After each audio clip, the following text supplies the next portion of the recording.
Disclaimer. This show is for discussion and entertainment purposes only.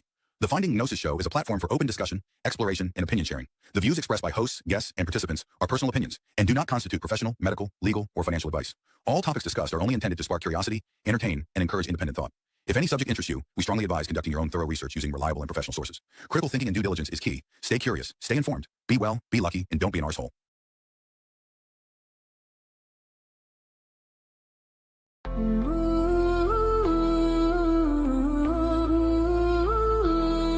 Through the cosmic indifference and through despair, we dig for meaning that might be there. No promises of comfort or bliss, just truths we strive not to dismiss. This is the Finding Gnosis Show, where illusions break and deeper truths grow. Philosophy and thought light the way through the dark toward a brighter day. Not endless struggle, but a fight worth the cost, seeking the meaning we thought was lost.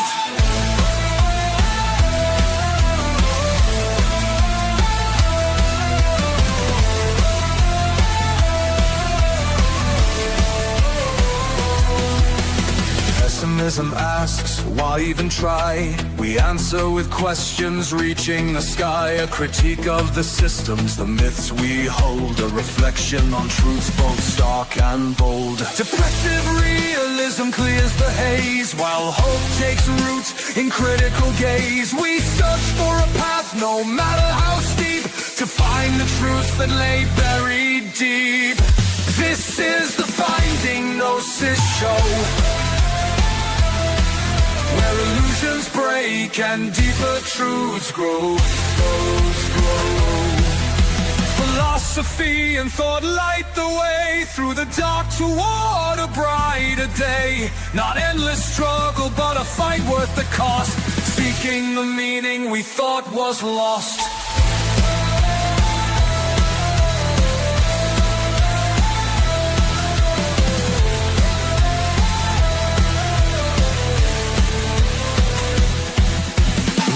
Promise ease, we don't promise rest, but a journey to uncover what's best. In cosmic indifference we still find might, to question, to change, and to ignite. Welcome to Finding Gnosis, where truth takes a stand. Together we search, together we understand. Through reflection, critique, and bold exploration, we strive for meaning. The journey begins, the truth will unfold. This is the Finding Gnosis Show.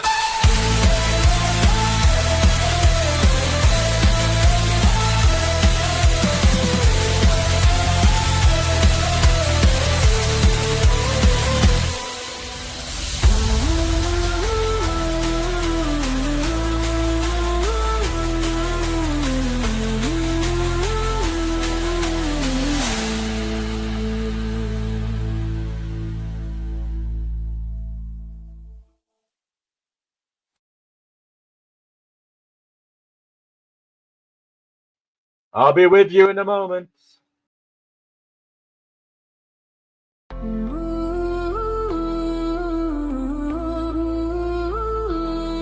Through the cosmic indifference and through despair, we dig for meaning that might be there. No promises of comfort or bliss, just truths we strive not to dismiss. This is the Finding Gnosis Show, where illusions break and deeper truths grow.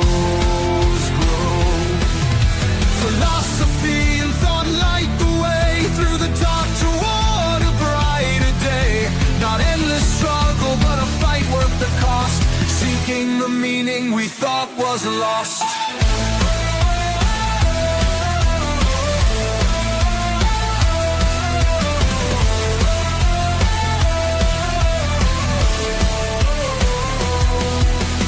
Pessimism Pessimism asks, why even try? We answer with questions reaching the sky. A critique of the systems, the myths we hold. A reflection on truths both stark and bold. Depressive realism clears the haze, while hope takes root in critical gaze. We search for a path, no matter how steep, to find the truth that lay buried deep.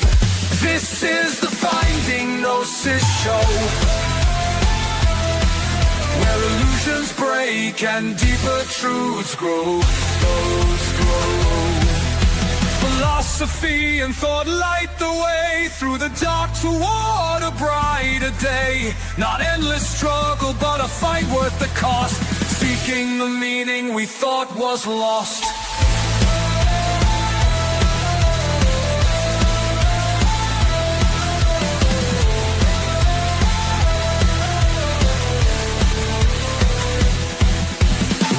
Promise ease, we don't promise rest, but a journey to uncover what's best. In cosmic indifference we still find might, to question, to change and to ignite. Welcome to Finding Gnosis, where truth takes a stand. Together we search, together we understand. Through reflection, critique and bold exploration, we strive for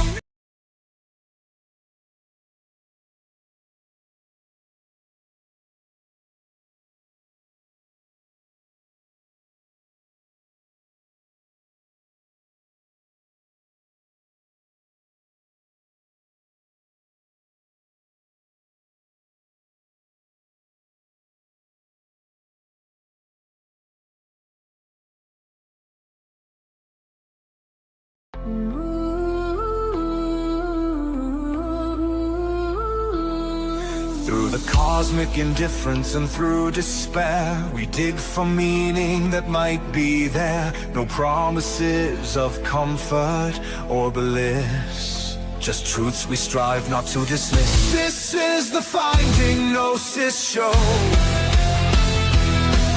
where illusions break and deeper truths grow. Philosophy and thought light the way through the dark toward a brighter day. Not endless struggle, but a fight worth the cost, seeking the meaning we thought was lost.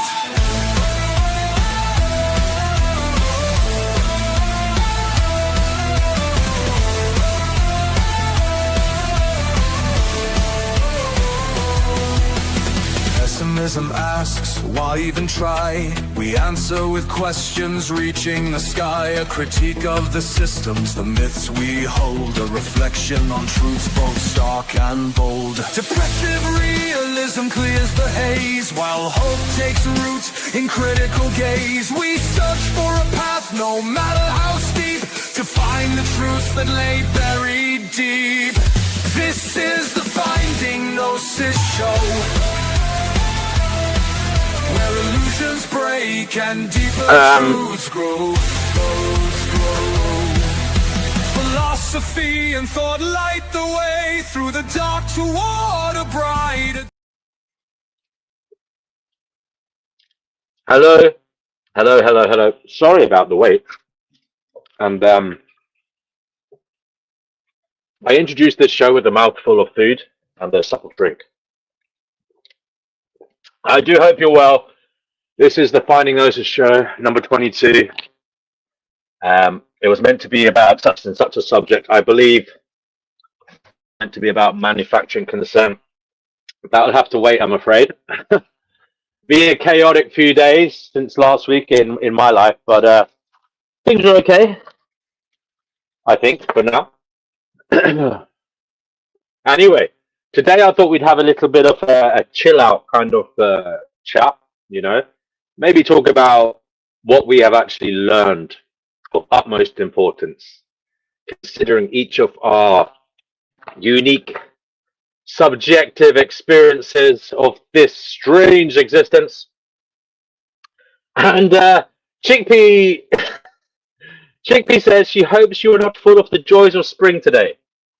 A little bit of this and a little bit of that, Chickpea. I'm not feeling the May West. as they say up north, I'm not feeling the best, I suppose, with the world, but I'm not feeling the worst either. So you might have to put up with the peaks and troughs of my enthusiasm and catastrophic depression as we go through this stream. So D Prophet says it's not God's job to feed those children.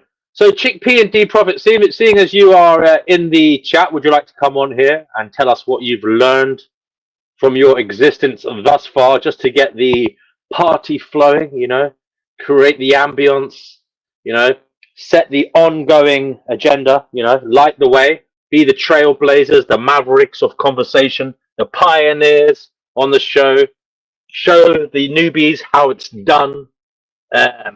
Perhaps you can do that. You've done it before, so you can do it again. But welcome. There's 11 of you there now. We're live, actually, guys, on Facebook, YouTube, and X.com. So anybody there wants to come on, please do feel most welcome to come on here. This show is all about wondering what the hell is going on in this strange existence, this strange world that we all find ourselves born into. We don't shy away from difficult interpretation. The truth is, none of us know what's going on, but we ascertain what is going on. And we do that with camaraderie, respect for each other, and, you know, good, honest debate sometimes. And sometimes we even become friends. I know it's usual in this day and age of superficial, but sometimes you become friends on the show. D Prophet says, "Our God, He reigns. He is an all God from heaven above. He reigns." That's D Prophet, D Prophet, evangelical as always.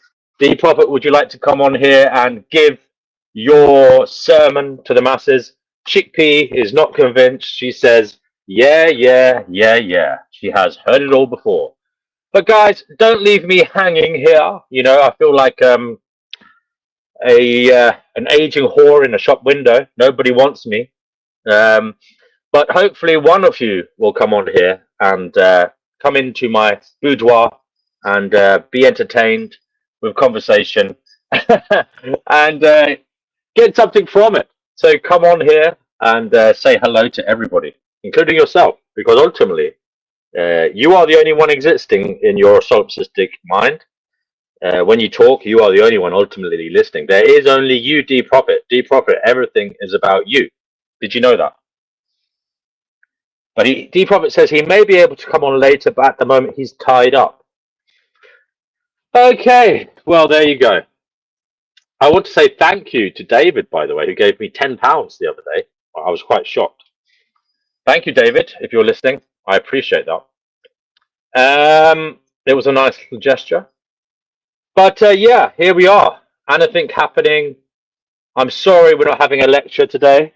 You know, I don't even know if you enjoy the lectures, but hey, we will endeavor to keep the conversation going somehow or other. And we have Chickpea has come on to save the day. Chickpea. Wait. Okay. Hallelujah. Chickpea is here, the promised one.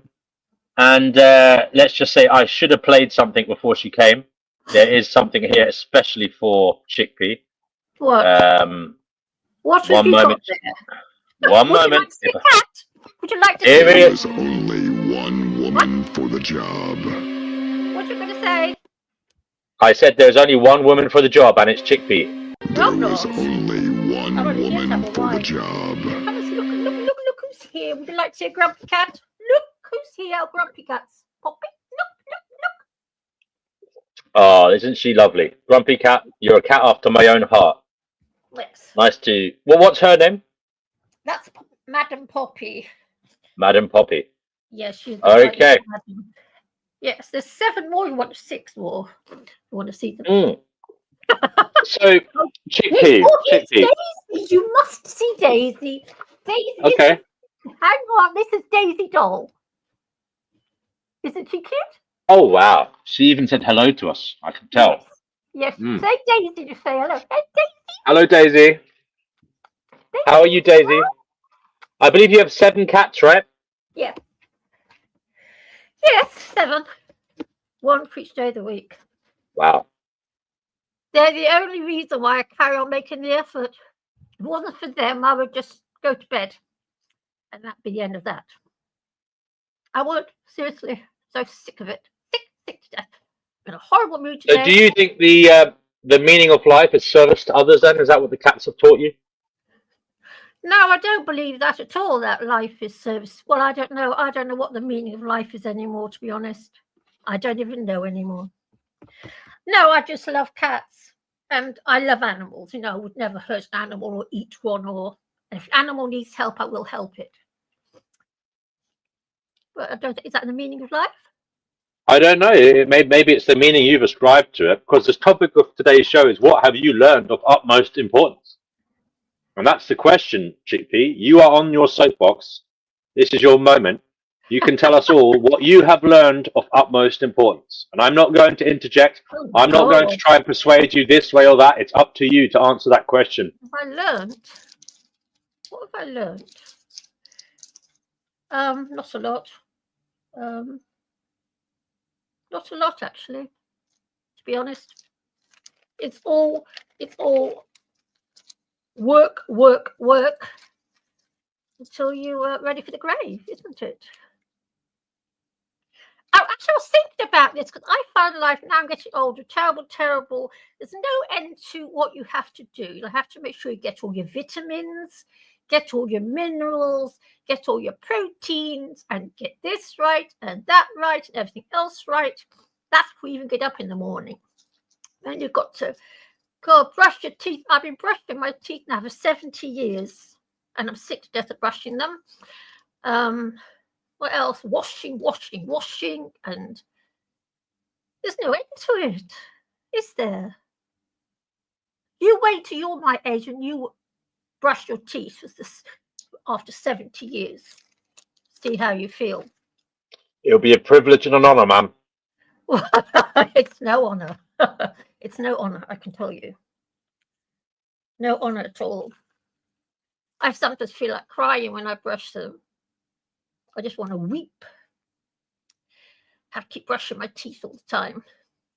No, the only reason why I actually still carry on with the effort is the love I have for my silly cats. And that I've got a reasonably good pension. No, there's enough money there to live on. Bills are paid. And if I need anything, just get in touch with Tesco or Amazon. And they'll bring it to me. I tell you something, wasn't for Tesco and Amazon, I'd be in no people's home. I would be, seriously. Because, oh God, I haven't got what it takes to carry home 4 bags of cat litter every week. Because all the cats, even though there's loads of ground outside, they all want to do their poo-poos and wee-wees indoors. And you know what that naughty tomcat does? If the litter trays aren't pristine, the naughty boy goes in the bath. Hello? Yes, I'm listening to you. I said the naughty. If I don't clean the litter tray properly, the naughty little boy goes in the bath. Okay, he's used to being treated immaculately. Yeah, he's spoiled to death. Spoiled. He's so spoiled. Spoiled boy. Black Hole, we'll be looking forward to having you on here, brother. So, Chickpea, you come on here full of the joys of life, full of beans as usual. Yes. Well, and you back. That's why I come here. I come here to listen to people moaning. Because I find the terrible about the world is everybody's got this horrible false positivism, and they're all happy, clappy, cheerful. But I look at them, and they don't look very cheerful to me. And they don't. When I see them all waddling along the pavement, their little fat bodies waddling everywhere, they can't be that happy. I know it's a horrible thing to say, but that's what I see. And also happy, clappy. But they don't look it. I've always found. But I said to do a show about that woman, Barbara Ehrlich. She's a writer, Jewish lady. She talks about this. about false positivism.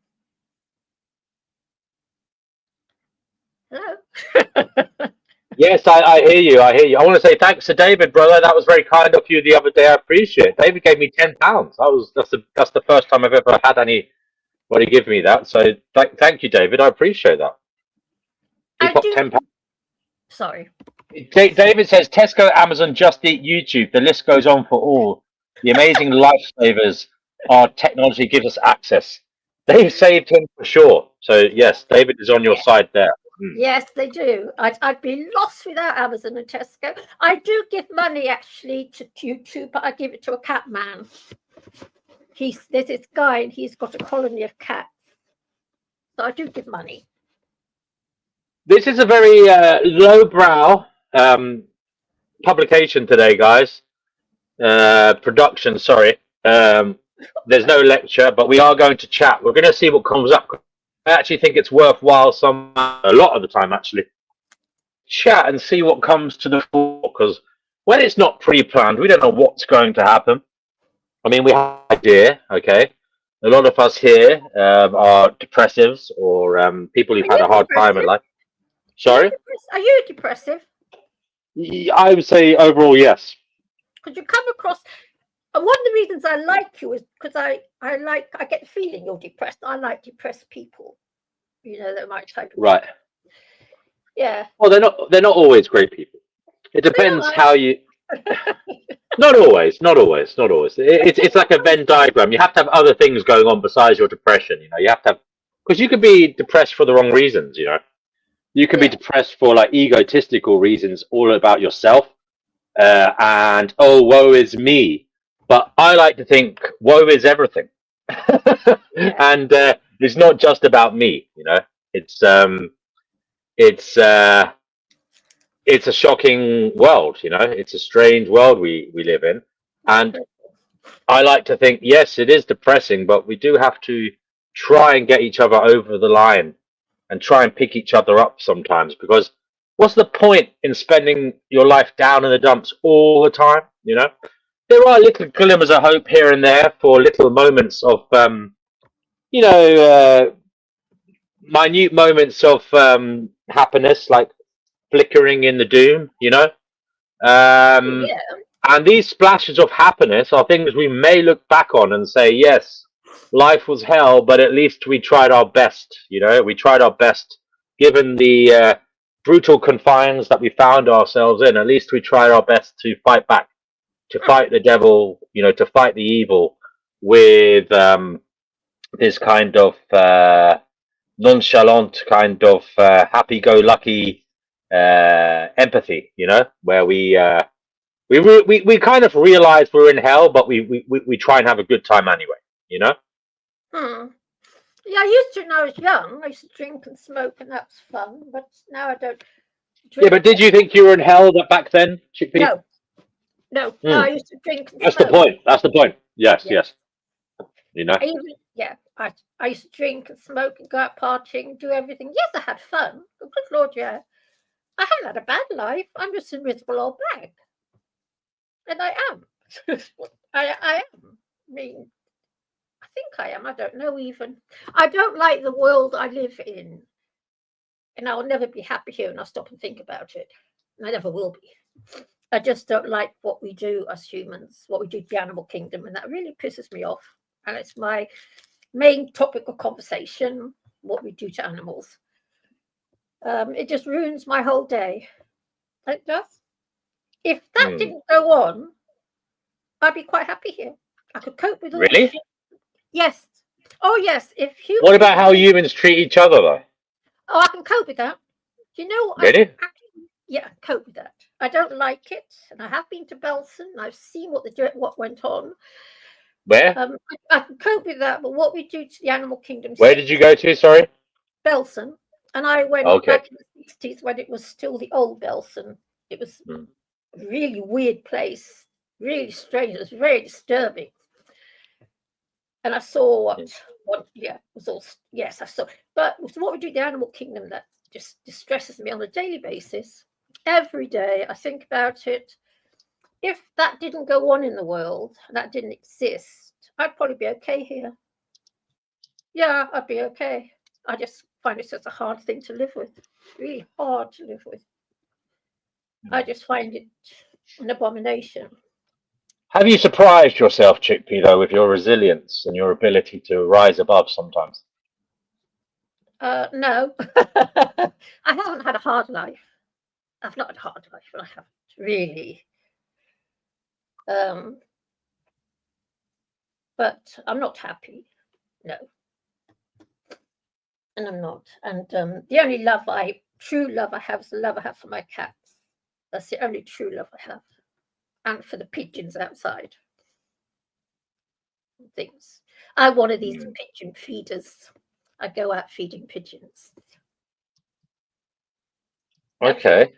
I get men coming at me for feeding them. Stupid men. Yeah, one of these weirdos that goes out with loads of bread feeding pigeons. Do you have a favourite spot? Is it near your home or in the park or in the town centre? Yeah, I do it outside my home, and I do it outside the Tesco where I live. When I go to Tesco, buy an extra loaf of bread and I scatter it in the car park so the pigeons can poop on people's cars. Okay. People go mad. Just because I feed a pigeon. Because I love pigeons. Very sweet creatures, you know.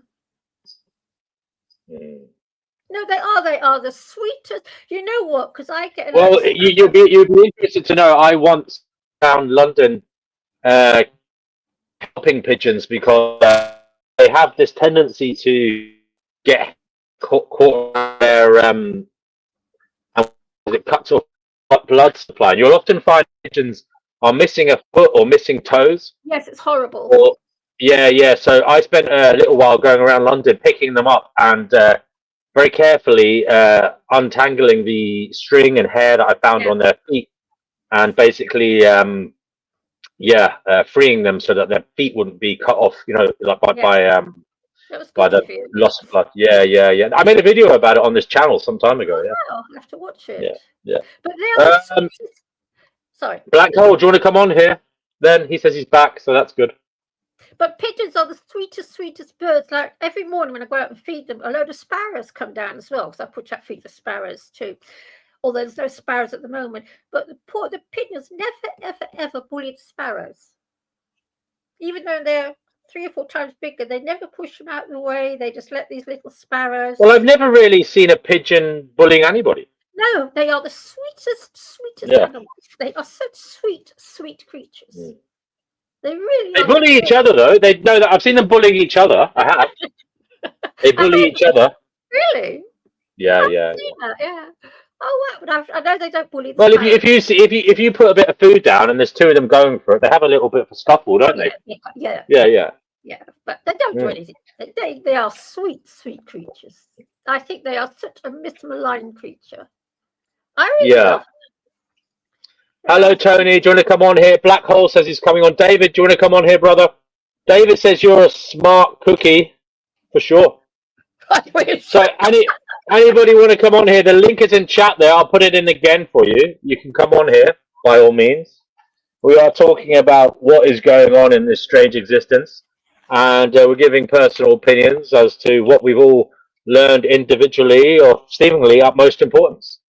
Should be an interesting chat when it gets going. Chickpea says she hasn't learned much, but she's still learning, so she's still here trying to learn, which is good.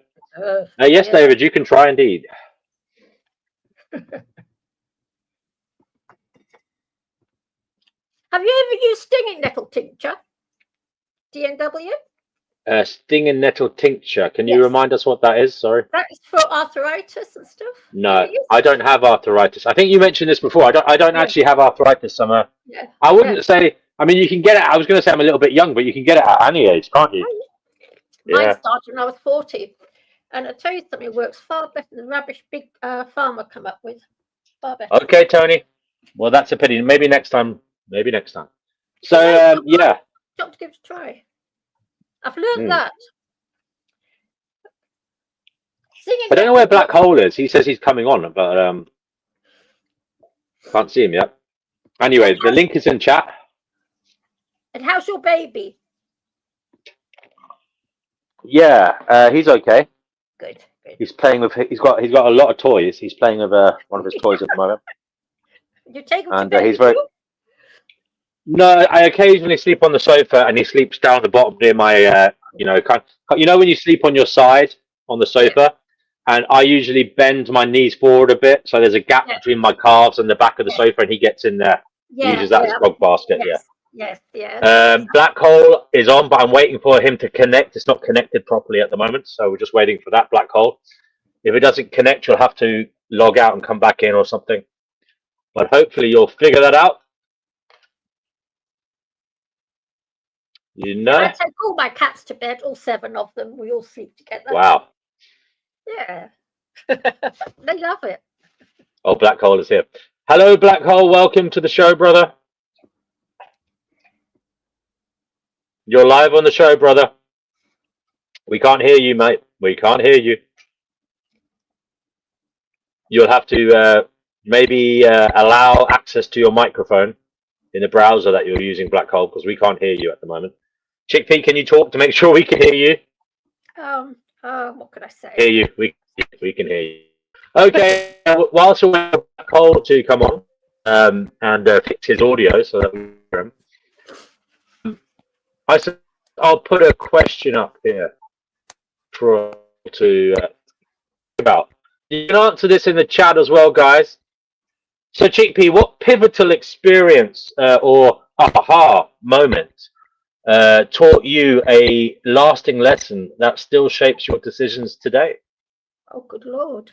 Chickpea, I'm going to say take 10 seconds or so to meditate on that. I'll even play some music for you to just to relax, just whilst you think about it for 20 seconds. It's a very important question.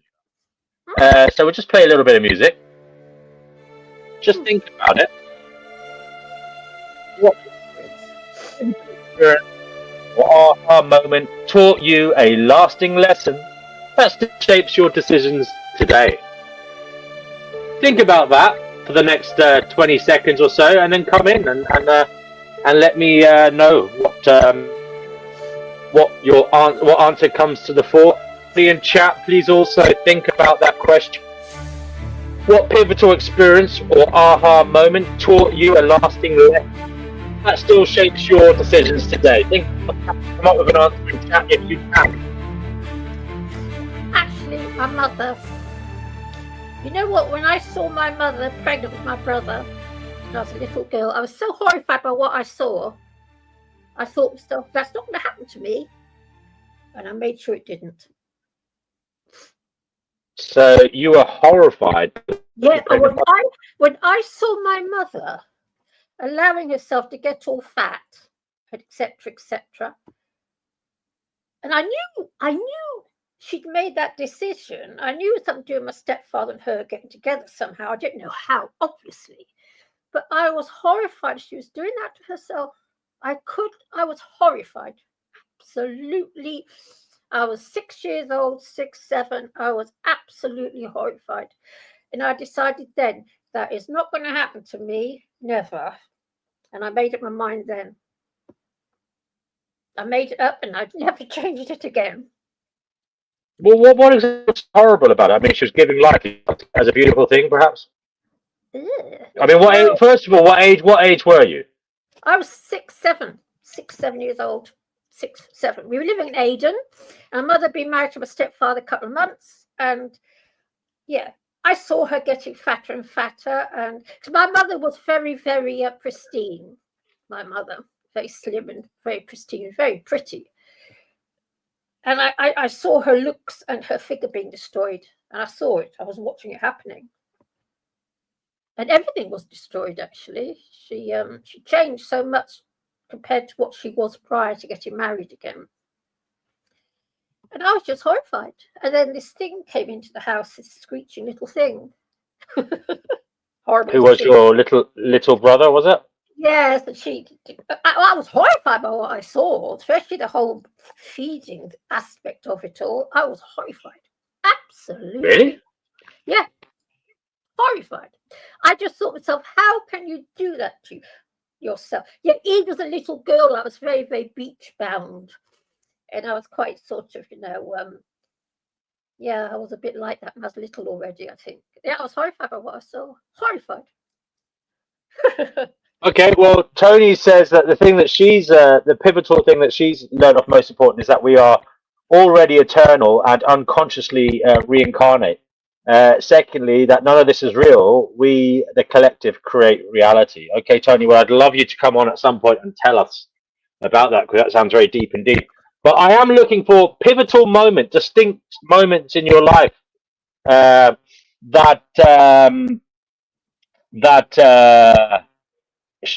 you had an aha moment, a moment of shocking kind of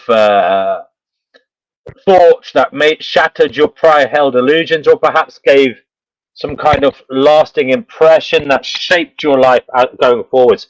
Now we have Birdman. Hello there. Hello, can you hear me? We can indeed, Birdman. How are you doing, brother? I'm doing great, thanks for asking. Better than a long time. Oh, well, that's fantastic to hear, brother.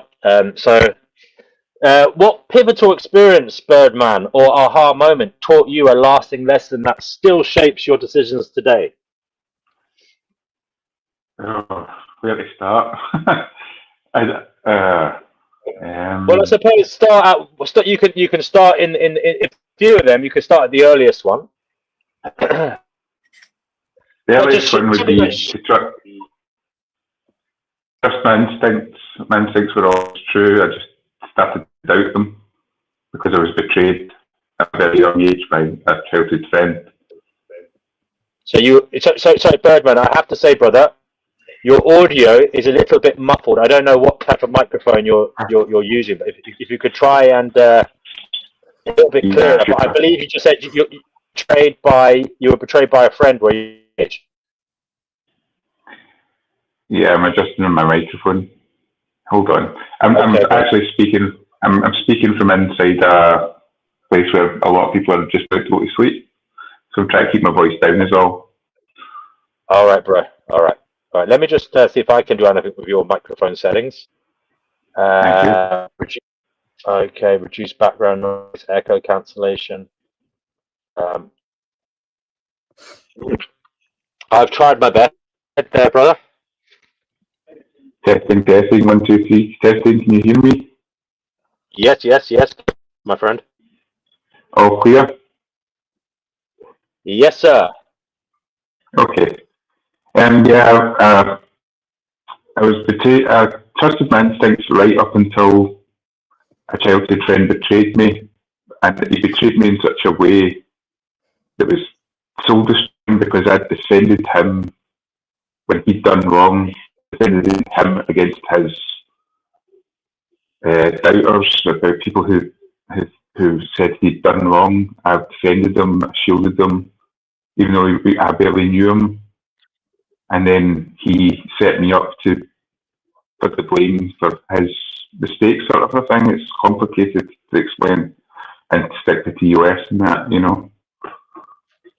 Right. Okay. It sounds like that was a pivotal moment where you kind of realized that people you cared about and you wanted the best for sometimes didn't reciprocate, right? Yeah, that's pretty much it. And it took a long, long time, almost 40 years to get to the point where I am now, where I'm starting to trust my instincts, and I'm starting to realise they were right along, and I shouldn't have doubted that I was walking the path the whole time, that we all are walking the path that's laid out for us. That's how I feel anyway. So you feel like we're walking a path to learn particular lessons, is that right? Yeah, maybe particular lessons. Maybe it's just we do have free will, but we do have a path that's laid out for us, that we set moments in time that we're always going to do, that we're here to do, that maybe create waves for other people to have learning experiences and new experiences and have discussions about, and growth, personal growth amongst the community and that, and just move forward as a species and as people. Right. Right. Well, David, thanks for that. That was your first pivotal experience. That has shaped you on like your life ongoing. Uh, what about recently then? What's the most kind of, would you say, aha moment that you've had?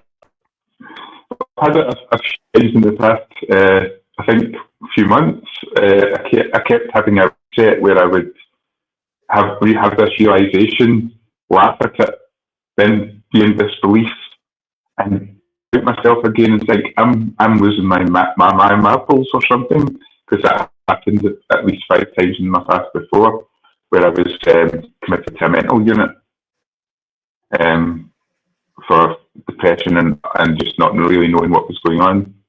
But this realization I had again earlier today, and just literally about 2 hours ago, it realised that I'm not mentally ill. I'm just a little depressed and old. I got old all of a sudden. It snuck up on me. It took 40 years to sneak up on me, and it snuck up on me good. I'm 50 now, and I never realised how old and how slow I was, and that's why things are more difficult now. And I thought I was going to get better eventually, but I'm not. You're here for old age, unfortunately. Yeah, well, I would say you're older. You're not necessarily old, but you're definitely older. I'm up there. Okay. But how you feel, isn't it? That's how you feel. It's how you feel, but I turned 50 in the 9th of March this year. 50. Right. So well, I'm I was just going to say, past my 50th birthday. okay, brother. We'll introduce Black Hole here. He's been waiting patiently.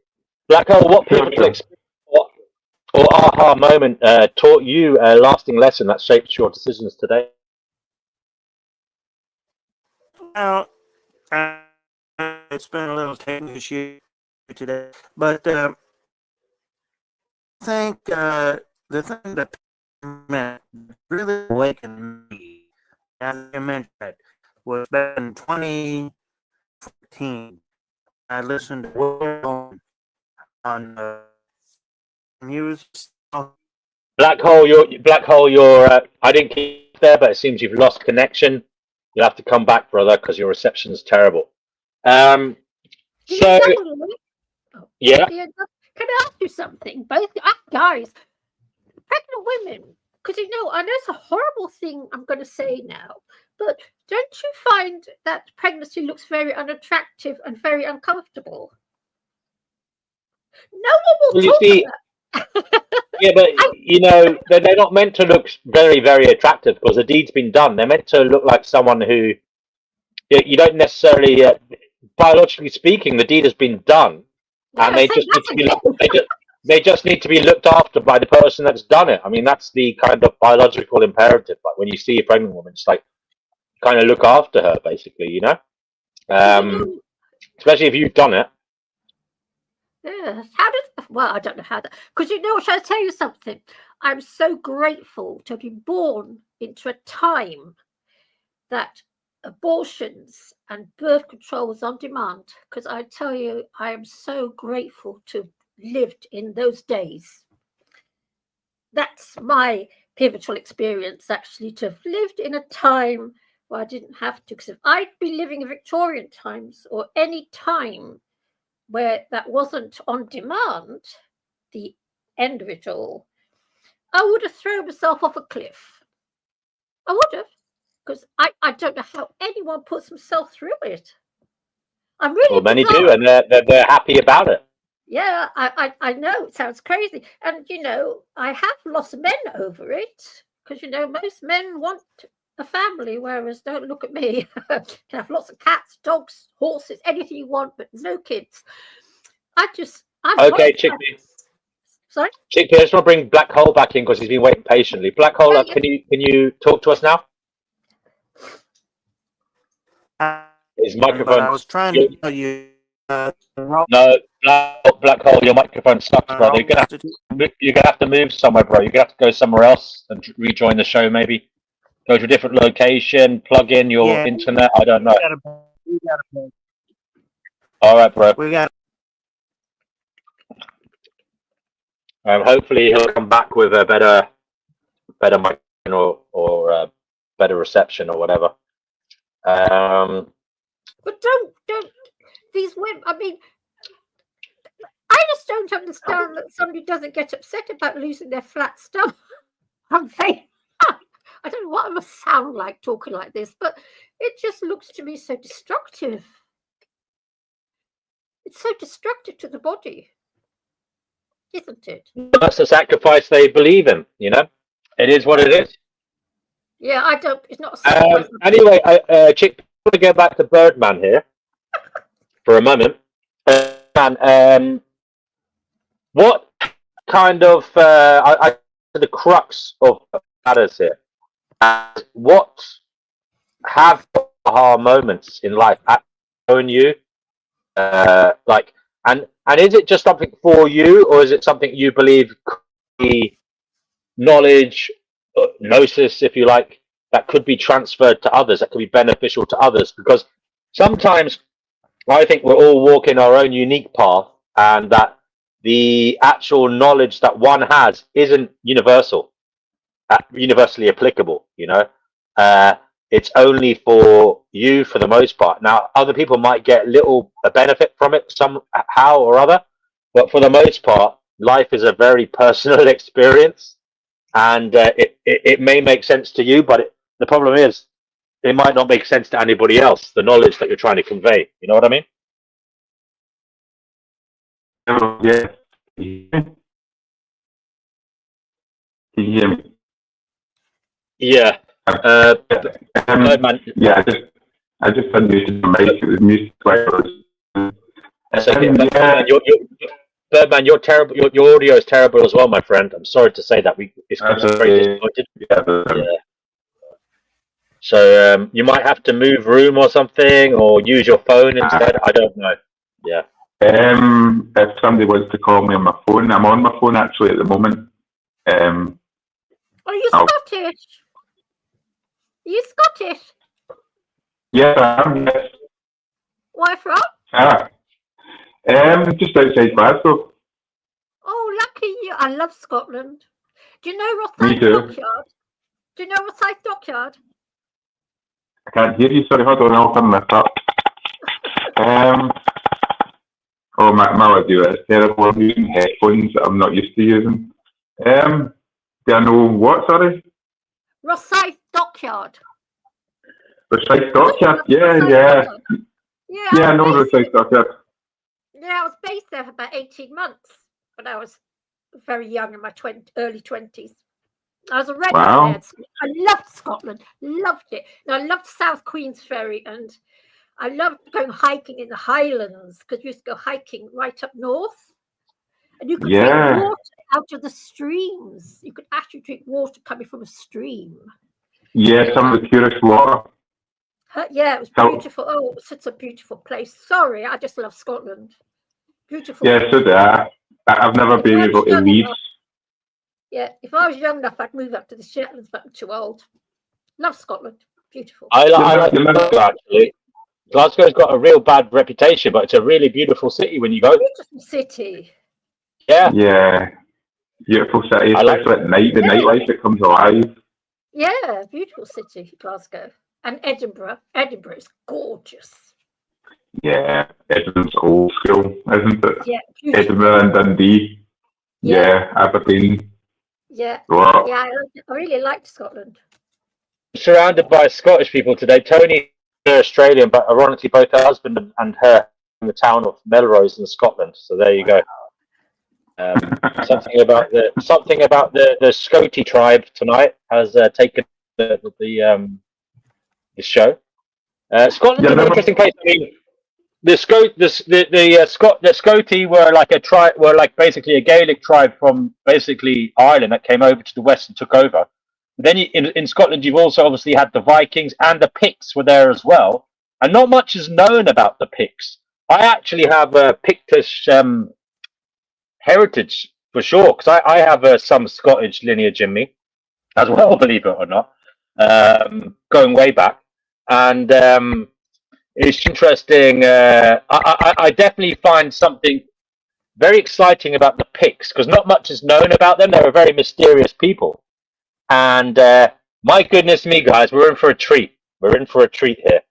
We've got a very special guest who's just popped on here. He's never been on here before, but it's the man himself, Glynos, the Welsh prince, the Prince of Wales himself, or the unthroned king of Wales. How are you doing, Glynos? I'm good, but Chickpea got music and she got like this pre-recorded announcement. Where's Oh. mine? Well, I'm going to have a look. I'm going to have a look now. Okay, let me just see. Here we go. Here we go. What have I done? Oh no, it didn't play, did it? Sorry. 1 second. Unbelievable. Unbelievable. What the fuck? What the fuck? There you go.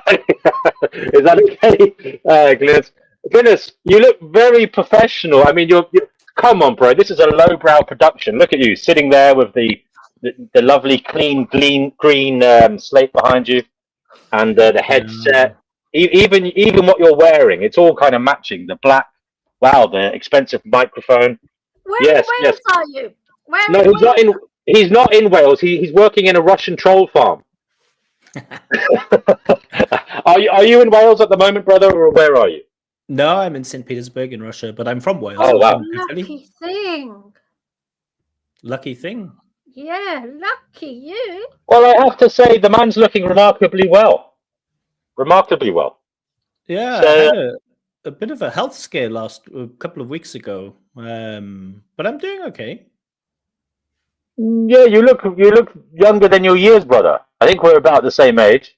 I'm a geriatric millennial. I don't know what you are, but you know, I'm about the 4 decades now, unfortunately. So I'm an old fart, and I don't know what you are, but you're looking young, brother. You're looking young. Yeah, I'll be 42 in a couple of months. So you're older than me, and you're looking young. My God, wow. How long have I known you for, DNW? It's been I've been familiar with your work for I guess 5 or 6 years or something. I don't think we've ever spoken one-to-one like this.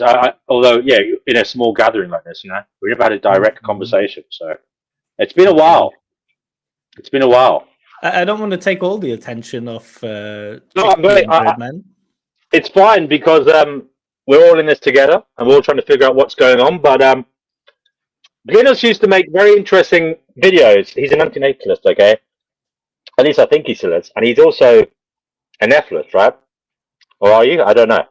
And sorry. But he made this very interesting series called The Road to Antinatalism. And he also used lovely cartoons. In many ways, I really admire his humor. He's got a great sense of humor. But if you go to his channel, which is Glynos, and by the way, do I pronounce it properly? Yeah, you do. You're one of the few people who do. So if you go to his channel, you'll see he's got this kind of Simpson-esque way of drawing characters. Like he does a great job on Jordan Peterson and stuff. You go there and it'll make you laugh, But I would like to hear his current views on the world, because I myself am a kind of fatalistic depressive. I don't think there's much hope in this realm, and I kind of think it's all about the way you perceive it and the way you like. I'm like a little kid here. I'm a little bit excited, but I don't think there's much hope, brother. What about you? What's the kind of general Glynos view of reality at the moment? Oh wow! So firstly, all of my videos are privated at the moment. So if anyone goes to my channel, they won't actually see anything, but they will be unprivated at some point soon. My view on life is that we are so doomed. We are so much more doomed than we think we are. And for me, it's completely amazing that I walk around and people are not tearing their hair out. Now, I'm not saying other people dumb, me smart. I put myself in that category of why aren't I freaking out? Why am I not worried about the fact that I'm just gonna die forever? And that's not even the worst of it. Dying's gonna be brutally horrible. Probably. I'm probably gonna get cancer and then I'm gonna get better. And it's fuck. I don't know if you're allowed to swear on this channel. But I'm probably gonna get cancer. And then I'm gonna hold on for dear life, and then I'm gonna get a little bit better, and then the cancer's going to get better. Like, I don't want to go through all of this shit. I'm 42. I don't know. Chickpea, you seem maybe 1 or 2 years wiser than us. Do you ever have any anxiety over death and the impending doom that's just around the corner, and that clock is just ticking and ticking, and that arrow goes in one direction? I'm known for my sense of humor, by the way, so I'm glad for that build-up. No, this is why I'm here. I'm terrified because I'm 70 now, so I've only got a few years left. You know what scares me is I read somewhere that when you die, you just go to the next checkpoint. Because I believe. No, you don't. You don't. You don't. I believe that they recycle us. That I believe you get recycled into a new beat bag. That's what. I'm sure that might bring you some level of comfort, but honestly, you don't.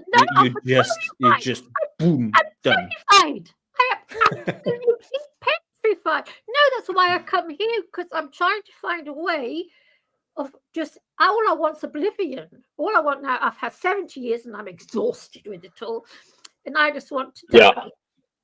Well, I mean, the problem I have is I used to think it was a simple equation that consciousness, etc., is attached to the biology of us, and when the biology ends, that's it. But the truth is, as I moved through my experience, and I've had some strange ones, I realized that almost anything is on the table in terms of agenda. The mere fact that this existence happened, like it is, I have no idea how this happened. I can give you a kind of description of like evolution and like the kind of chemical soup that brought it to forth, and then the kind of physics behind that. But in terms of this phenomenon of existence and all it entails, and then if we look at quantum mechanics and stuff, it's very, very weird. And I truly believe there's a lot of weird things going on, and we'll never know for sure. That's the thing. I hold my hands up and say, look, I'm never going to know for sure what the hell's going on. I do enjoy thinking about it. But the point is, I am of the opinion that as bad as it is, don't count yourself so lucky that it's all going to be over one day. We have no idea. We do have an idea. We don't need. Sorry. We don't have any idea. That's why I come here to listen to DW, because you know what? I'm terrified. You cannot imagine how scared I am. I've got so few years left. But you might get. I tried to give you solace last time, particularly by saying there's no point in worrying about death, because if it is a bad God and he just wants to punish us all the time, well, there's no point in worrying about it because it's going to happen anyway. And if it's a good God, well, then it's good. I don't believe in a good God. But by the way, we've got Glynis here. Glynis, as far as I'm aware, is a hardcore kind of atheist, kind of a materialist. He doesn't believe there's anything beyond what is happening. That's a good way to be. And I've described all the science behind it. It is very good. It's very it's a good way grounded and such. It's very well grounded and such. But Glynis, would you like to give your opinion on matters like as they stand? Yeah, I don't think we need quantum mechanics to understand that we're monkeys on a planet, right? We know that we're monkeys on a planet, and we know that when snakes die, they don't go to snake heaven, right? Are we there with snakes? Like, we don't go. Yeah, go to snake heaven. Are we there with that? I agree. I mean, that's one of the reasons I kind of thought, reincarnation through the animal kingdom was strange, because people say that you turn into. Say a cow turns into an elephant, and life experiences every form of life before it becomes human, and then when you're human, you get a chance to transcend depending on how you behave. But yeah, it doesn't make sense for me that an elephant, because elephants can be born with problems, and why would a cow be subjected to a bad elephant experience, in the next life? It doesn't make sense. But this thing with identity, right? I really don't think that looking at like the human Glyn, that 8-year-old Glyn really has anything in common with 41-year-old Glyn. I just don't think that is the same person from like 8 years old to 41 years old. So what the hell? Part of my identity is going to come back as an elephant. Elephants are elephants, right? There is no, I don't see this like quintessential thing in a human that makes that human that human. If it is something, it's like core values, and you can't have an elephant with core values. So the idea of reincarnation for me, and I know it's written below in the ticket, don't be an arsehole, and I will try to stick to this, but it just seems silly to me to pretend that we have some soul or some essential quality that can be transferred, because I don't see it. Like even from 10 or 20 years ago, I'm not the same person. It's different. Everything is different. I mean, I personally don't really believe in free will, so that adds another layer to it. You know, you can't really. I don't see how you could get blamed on a cosmic scale for stuff you do when, you know, you're not in charge of it. And also, I fail to see a self in a way, because you are so connected to your surroundings. You know, even the past. You know, everything is causing you to be who you are to such a degree that to say you're a distinct force that has agency, that you're a self in that regard is in my view is a fallacy. Now you could say you're a self in terms of experience, because no one else is having your experience, but in terms of agency and blame, etc., I wouldn't say there's a self, you know. Yeah, you're right, man. But what I will say is I do kind of have the opinion that we are all one in a way, you know, and I do have the opinion that it's the same shit going on in all of us at a base level. The kind of machine code, if you like, that's behind consciousness is in all of our heads, causing us to have an experience. And that experience in isolation is the same thing. But it's just having a different experience in similar or different hardware, depending on your species, you know. I just want to quickly introduce Grim, because Grim has been waiting there, and we've got Brother Marcus as well. Grim, welcome to you, Seb. Grim, you're muted. What's the question? What's the question? Hello. The question. By the way, we have to answer to that. The question is, what pivotal experience or aha moment taught you a lasting lesson that shapes your decisions today?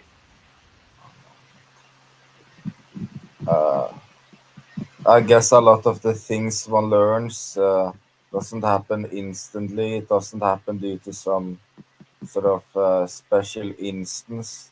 The lessons we learn often happens over time, and sometimes we aren't even aware the exact moment we came to understand something. So that's what I think. There aren't as many aha moments. So there wasn't a distinct, powerful standalone aha moment for you. Okay, fair enough. I think that's true for most people. That yes. Okay. All right. Well, Brother Marcus is here. We'll go to. Okay, sir. Brother Marcus, the same question for you. What pivotal experience or aha moment taught you a lasting lesson that still shapes your decisions today? I don't know if I've had a moment, but what affects my decisions is usually my connections to people, my friendships. I try to keep that as like a focal point, and how I model my life. That's mostly it.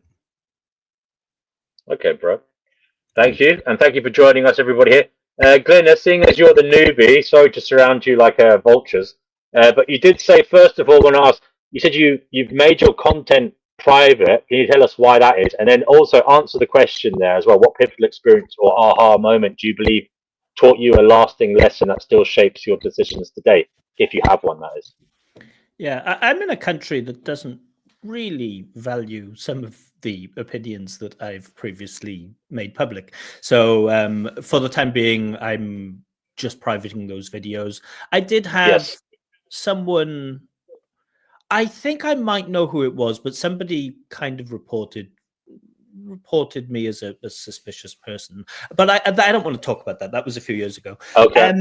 And in answer to the question, like I'll go on a bit of a side tangent, and just to say hello to Seb, it's been a long time, and to Brother Marcus too. I partially work as an English examiner, so like people want to show their English level, and so you have to like ask questions, listen to the answers, and then grade their score. And I really hate it when people avoid the question. I notice everyone so far, or a lot of people, haven't really given a satisfying answer. But I have to agree with Seb. I just don't think, I hate it when people use the word realize, like, oh, I realized then that like this was what was important. I just don't think that we work like that. I think it is like incremental. You just have like a bit of information and then another bit on top of that. I think we're constantly like in a state of evolution in terms of our beliefs, and I think that's the same with me. I was always an atheist. I never really took religion very seriously. When I studied philosophy, I came across things like determinism and the different views in ethics, and all of those things have helped shape my belief. But I can't think that there was one like aha moment where I thought, we're all doomed. But I did like Chickpea's answer of seeing her pregnant sister or pregnant relative. My mother was pregnant. I was horrified that she could do that to herself, because she was so beautiful and slim. She was, and to me, slimness is everything. And then she got all fat, and she couldn't. We have to remember, Chickpea is the ultimate body fascist here in the group. I am. I'm still the same size I was when I was 17. I know. By the way, guys, Tony has come up with one. She says her pivotal moment was the traumatic death of her baby daughter and emptying out the cups of beliefs in the God of the Bible, that she was raised a fundamental Christian. And in a nutshell, the old, why do bad things happen to good people? And why does God allow this? That's kind of what came to the fore for her, So yeah, I mean, I get what you're saying there, Glynis, but I do believe some things can be so very instrumental depending on their gravity. Depends I on. want to just add to my thing is that I model like in terms of values socially in my career and stuff like that. Usually in terms of relationship, but one thing growing up is seeing a lot of people die and die alone, die in miserable ways, and die poor. So one thing I'm trying to do is prepare for my death and make sure I have a comfortable death and not like a messed up one. So that's been moments in my life where I'm like, people don't really plan for their death. I'm trying to, Yeah, I think that's because we're all going to get sick. What, like, even if we don't get whatever, we're all going to go.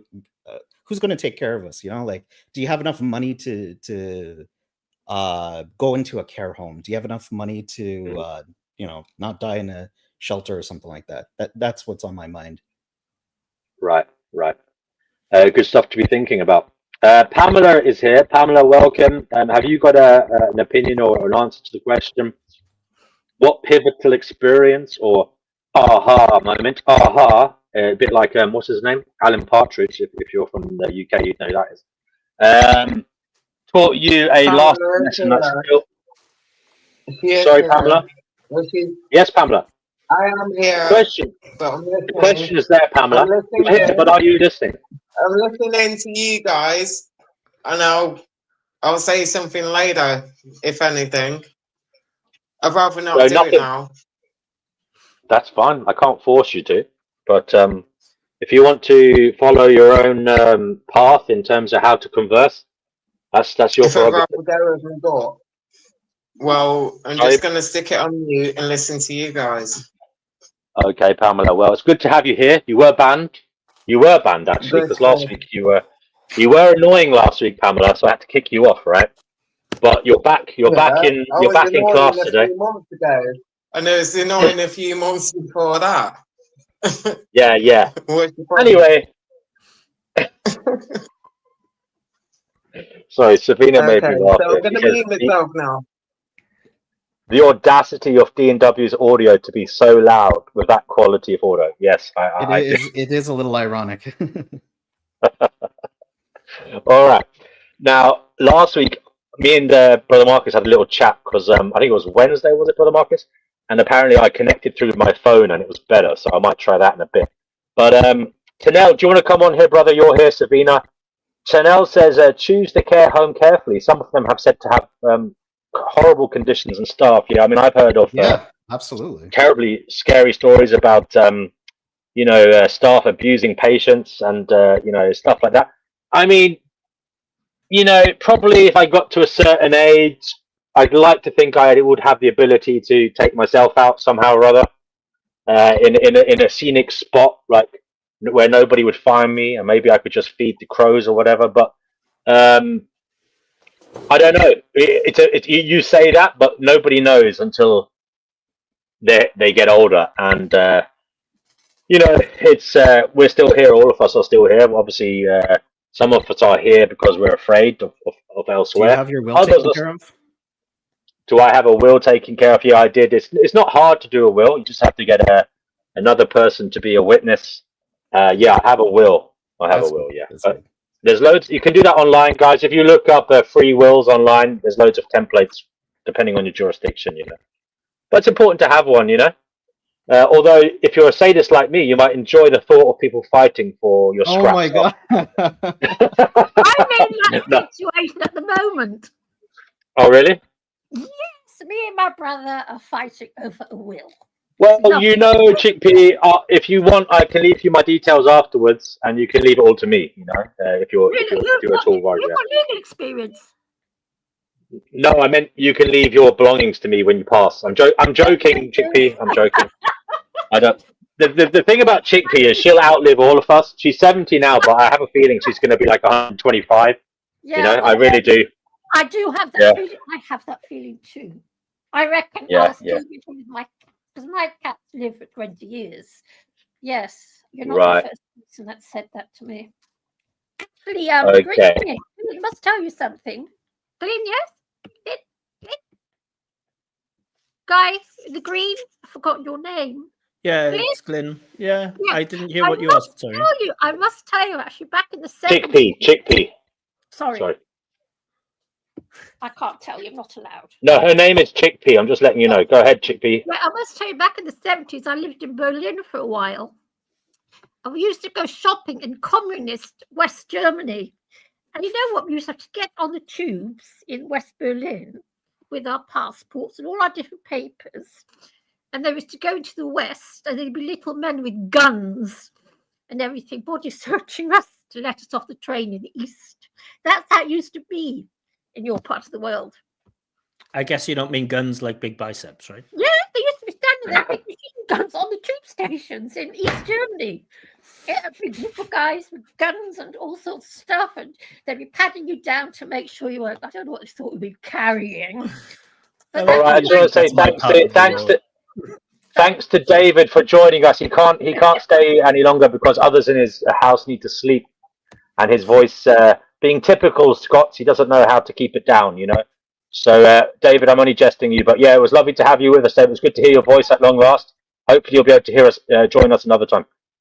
So, I suppose we can go around again. I mean, how do you personally distinguish between knowledge and wisdom, and why might the difference matter in everyday life? I mean, I'll answer it first if you want this time. First of all, I think wisdom is basically applying knowledge for yourself in a way that's meaningful to you, and in a way that you believe is beneficial given your track record or your experience. But I do believe that wisdom, like I was talking to, I believe it's Brother Marcus I was talking to about this lately. To share wisdom is very difficult because other people have to have a somewhat similar path to you or be of a similar age. They have to be in some way in your zone or near the parameters of the zone that you're within. And therefore, it's hard to share wisdom because other people have to have terms of reference to compare it to. And if they haven't, they cannot necessarily get on board with what you're saying easily, So that's why I think wisdom is often a very personal thing. It's a very time-dependent thing. It's a very, it's kind of down to an individual, and it's hard to make it universal, unfortunately. But Chickpea, have you got anything to say about distinguishing factors between knowledge and wisdom, and how the difference matters in everyday life? I don't know what the difference is, to be honest. I don't even know what the difference is. No, All I know no is problem. I just do what I want to do. I always follow my heart, not my brain. Okay. Gnosis, have you got anything to say on this matter? Just as a response to Chickpea, I never do what I want to do because I need to curb. I need to curb my desires. Yeah, Gnosis is a Buddhist monk, by the way. He never does what he wants to do. Just, yeah. So you're vegan? You're vegan? Yeah, I'm vegan just because it well makes sense. done. But well that's done. that's an example of me doing not what I want, right? Because what I want is to eat like deliciously cruel, evil, horrible food, but like the rational part says, oh, but like don't make things suffer, right? So it's like, okay, I'll let the smart thing. Young because you're vegan. Because we don't age as quickly.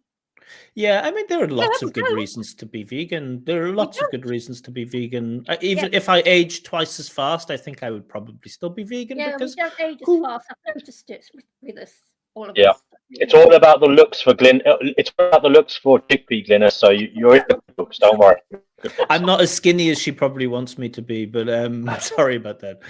Knowledge and wisdom. I don't really care much about the question. Sorry, wisdom comes with experience, right? It's that ability to make decisions, to make those correct decisions, to choose to do something or not to do something based on that knowledge. But did you come up with this question, DNW? No, it's AI questions put in the topic of the show, and I asked it to give 10 questions. So you can blame AI for it. Lazy fucking bastard. Well, it is what it is. It is what it is. Just modern times, It is what it is. This is an anti-natalist channel, and it is what it is. He's not anti-natalist anymore. Oh yes, I'm not particularly anti-natalist anymore. In that, I find it very hard to describe why. And I know Brother Marcus is looking forward to. I'm looking forward to that debate. Yep. Yeah, he's looking forward to running me over the hot coals. Yeah. Showing me the fallacious argumentation I'm having. But for the most part, Armstrong, is that it? For the most part, I think philosophy, unfortunately, whilst it's interesting and it can make changes, it would seem, in society, I think there's bigger things going on beyond human endeavors, human thought that are causing things to happen. Unfortunately. No. By the way, Glynis, I mean that from a materialist perspective, as in like biology, physics and stuff. I'm not talking about it in a woo-woo sense, But all the while we carry on breeding, we carry on being recycled. Once it's like David Benatar said, if we all stop breeding forthwith, in 80 years' time, there'd be no souls left for them to recycle. Because we're little meat bags, they just recycle our souls time after time after time. All the while we keep breeding, just like I do hold my hands up and say it's a kind of hell realm, though. It's definitely a hell realm. Yeah, they do to us. We're doing to factory farms. Do you actually believe it's a realm? Because people use that hyperbolically, but I don't know if you're using it that way either. I would say it's hyperbolic. I would say it's like I don't know if there's anything else, but when I say realm, I mean. I'm basically for me it's like a synonym for like existence itself, I used to say that word, but there are people within this little area of the internet that actually believe there are multiple realms and you graduate to another realm, right? And I don't see any evidence for that. I don't see any evidence for that, and but I say I'm agnostic as to what is driving everything, but when I say the word realm, I mean basically existence. I don't actually believe, as in I don't have a belief that we transcend this and go to another realm, or we fall below to a lesser, more harsher realm. No, we just recycle into another human meat bag. They just recycle us. Your hard drive just gets wiped and. Yeah, they just recycle us. Yeah, but in essence, I do kind of agree with that. Is it? Subjective, what is it, Brother Marcus? That thing that guy goes on about? Subjective continuity. Yeah. I mean, it really? is kind of you. Ted's. Well, I mean, I kind of believe that we exist in different bodies. The consciousness is kind of the problem. It's like it's another way of saying consciousness will go on outside of you, and it's just consciousness having a different experience. You know what I mean? That and it's like that consciousness is generic in and of itself. It's just been subjected to a different experience, if you know what I mean. No, After that you, isn't it. So But it has it's none of your difficult. memories, right? no, it has none of your memories. It has none of the kind of like we all have like our own bugs and features, perhaps that So that. Sorry, just go. going back to identity then. So what part of that thing that's really so difficult to pin down, what part of that is you that goes to that next Yeah, thing? where's the continuity there? Your I don't No, see I've it. soul, already. Yeah, your I soul don't is believe the in. I cycle. don't. I made a video recently. I don't believe in continuity of the individual. You recycle your But soul. Ooh. the actual Souls? What? consciousness is the similarity. It's not literally you, but it's like it's the bit of you that resembles other beings that are conscious. It's the bit of you that is the same in its in its purest form. That consciousness without any experiences is the same as your consciousness. You know what I mean? No, But it's your when it goes into another body, it has different experiences, and What? but the thing having the experiences is you. It's the same as yours. It's your soul they're recycling. They get your soul. No. Yes, they I do. have bad news for you, Chickpea. I have What? terribly bad news. This What? soul Uh-oh. stuff is mush. I'm sorry. Oh no, I've got a soul and I know it. I No, have a you soul don't, and I know honestly. it. Well, she said it, so I believe her. There it No, is. I've got a soul and I get pings. You know, when something strange happens, something really unique, or I'm very happy, I get a ping just below my heart, and it goes ping. That's So my your soul is goes just below your ping. heart? What? Is your Right, soul your just below soul- your heart? Your soul is just below the heart on the left-hand side, as the Yeah. Buddhists say. Mm. No, mine goes ping. I've had it about 4 times in my life. I've been really overwhelmed by something with happiness, and my Okay. soul has gone ping. Just one little ping. It's my soul. I am interested. As I say, call it a hell realm. No, I've got I a am soul. interested though, because there is a commonality here. Why not just call it Everybody. hell? Well, they could say the same thing there, brother Marcus. They could say that means there's layers above it. You know, that there's a heaven as well. But yeah, I could call it hell as well. Anyway, I will say one thing. Glyn has broached this important idea, and that this world is scary, and it doesn't seem there's much hope, and he can't believe that people are walking around without seeing it in that light. That people seem to be in denial, perhaps, or very good at escaping thoughts of such. Can you give us a kind of breakdown, Dennis, of the way you see this world going, perhaps in the next 25, 50 years?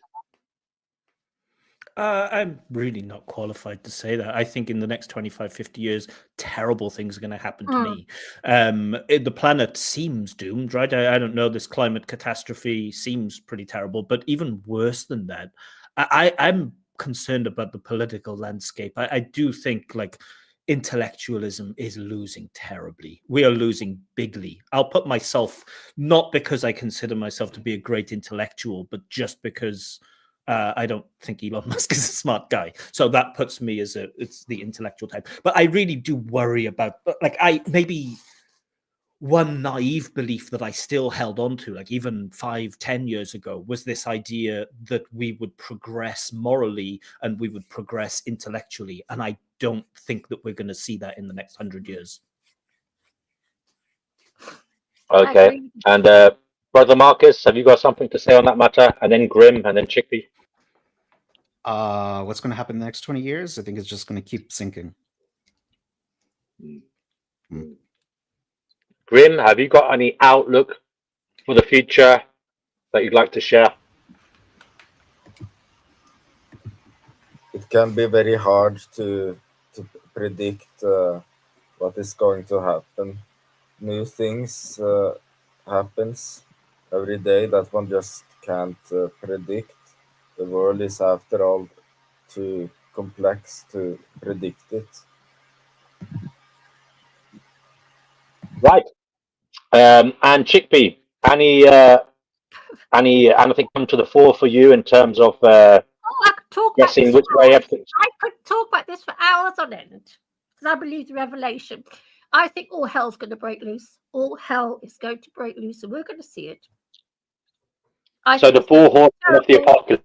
They're here right now. Maybe it's me, it's Grim, and It's already started. I believe the revelation. I'm one of those weirdos, I'm afraid. No, have you always been that way inclined? Have you always been yes. Well, I was. Yeah, Okay. I studied religion when I was young. I've always been a bit odd in that respect. Yeah, I was always looking for the answers. But I think all hell's going to break loose soon. What will it look like? So, are we talking about like actually physical Jesus coming down and saying, No, like, no, "I no. told you so"? That is this. How could they talk about things like, you know, the word corporation didn't exist 2,000 years ago, so it's called a beast because you know a corporation is a man. You do know that, don't you? No. It just means body, actually. It's an organization of body. No, corporate body. No, it's a he. Corporate is a he. I studied this. I know this. Oh, right. Okay. You're giving it a kind. You mean in legal terms, it's given a personality. And you're saying that personality is masculine. The C corporation is a he, and it talks about the Antichrist, the he, the mark of the beast. All these horrible things. Do you have a conception of what it might look like? Like, what? Well, like, will it be on the news? I think Europe's going to be destroyed completely. Us lot are really screwed. Us lot in Western Europe. And I think also America, Canada, Australia. I think in Russia will be quite safe. But do you have a conception of what it will look like? Could you like explain it visually? Russia is enormous, so you'll be quite safe.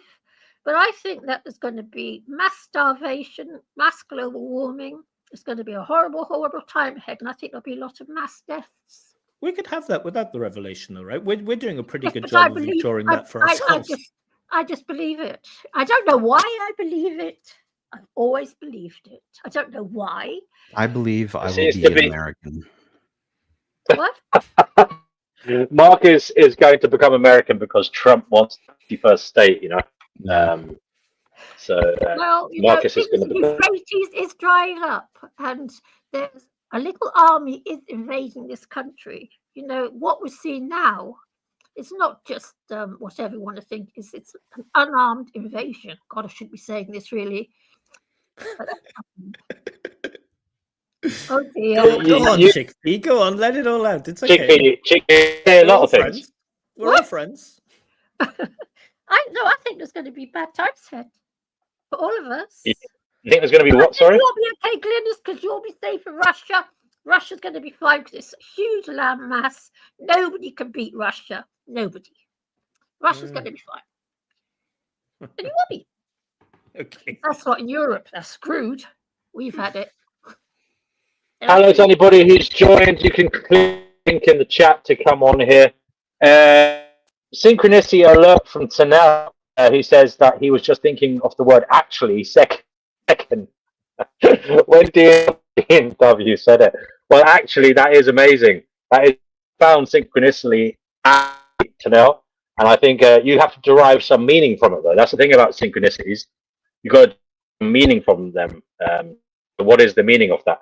Tanel, do you want to come on here, by the way, and tell us about defend your view on near-death experiences? Because we have a lot of people here who say there's nothing after death. And you are an individual who has a strong feeling that there might be more, because you've often spoke about near-death experiences. So we'd like to hear you defend that stance if possible. And also, Glenos, are you, because DNW is no longer an anti-natalist, are you still an Ephalist, or has that changed, or are you still the same? Yeah, I don't speak about things publicly much anymore, for reasons. But yeah, of course, I'm. Well, let's do it this way. Are you a negative utilitarian?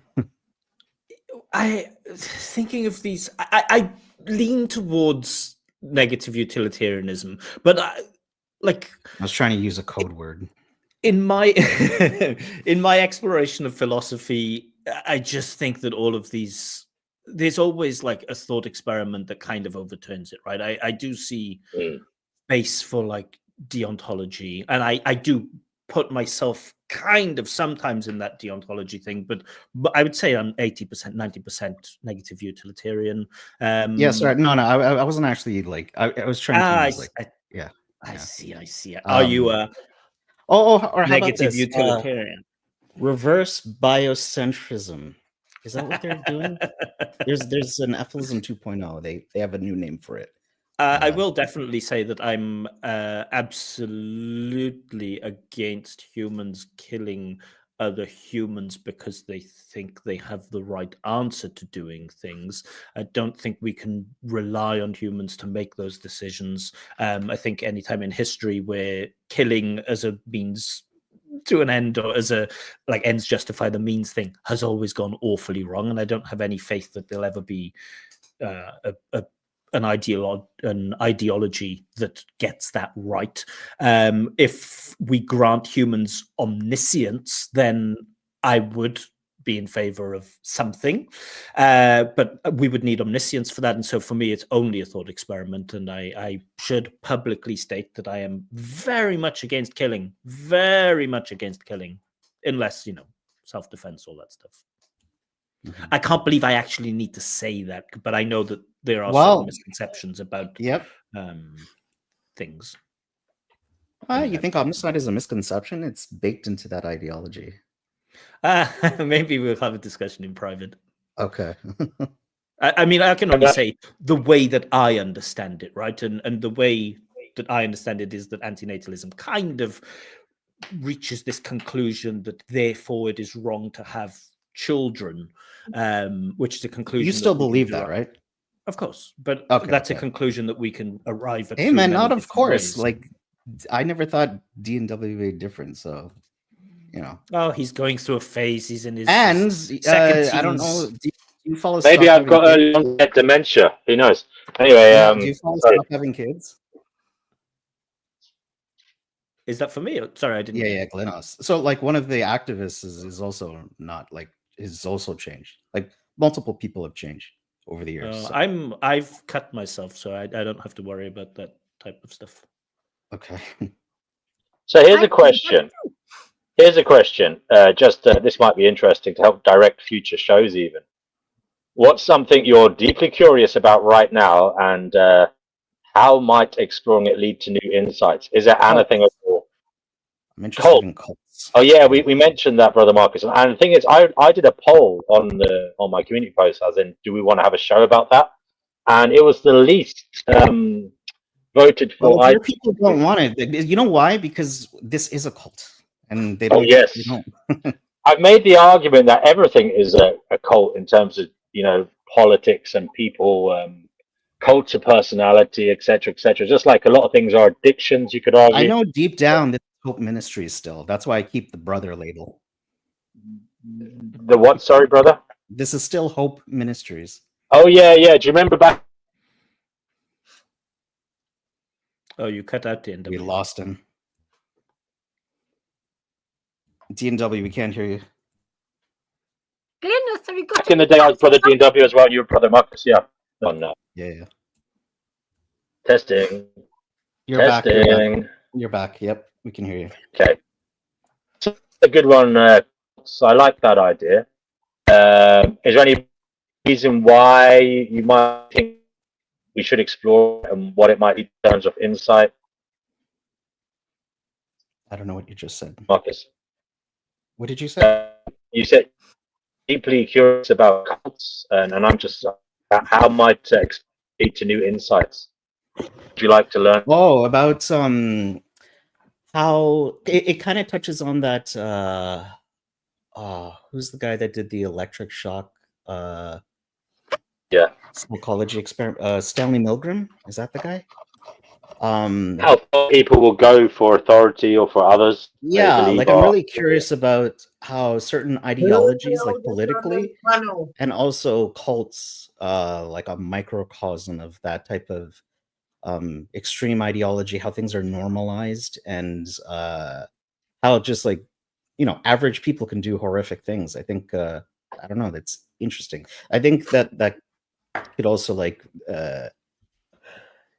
you could rise above the better angels of your nature, or whatever the term is. Just like knowing more about human nature. And no, there's a lot to be said think from it's just studying it. curious. I mean, yeah, there's a lot to be said about how we also seem to lose ourself when we join a group, and the group kind of takes on a kind of persona of itself, and the group leads the way. And there's all manner of things going on within a group, because it's like the strongest personality sometimes leads the way, and then there's like this weird bystander effect when people stand by because they haven't perhaps moved up in the social hierarchy to direct affairs, and basically the group can be responsible for terrible things because of that, because the skewed ideologies of the leaders, as it were, that direct it. But also the way some people seem to use groups as an excuse to let go, and do things they wouldn't normally do by themselves. Like for example, I'm just thinking like football hooligans and some of the kind of rioters who get involved in like backing certain sectors of the politics, right or left. The kind of militia, the paramilitaries. It is interesting how people use groups to do things they wouldn't do as individuals. Yeah, it'd be a very worthwhile topic. Yeah. Grim, have you got any ideas that you're curious about right now, or anything at all that you're curious about right now you'd like to explore? Yes. What? Curious to what actually causes the condition that's called anhedonia. I don't really know what would cause it. I've speculated to what it could be, even though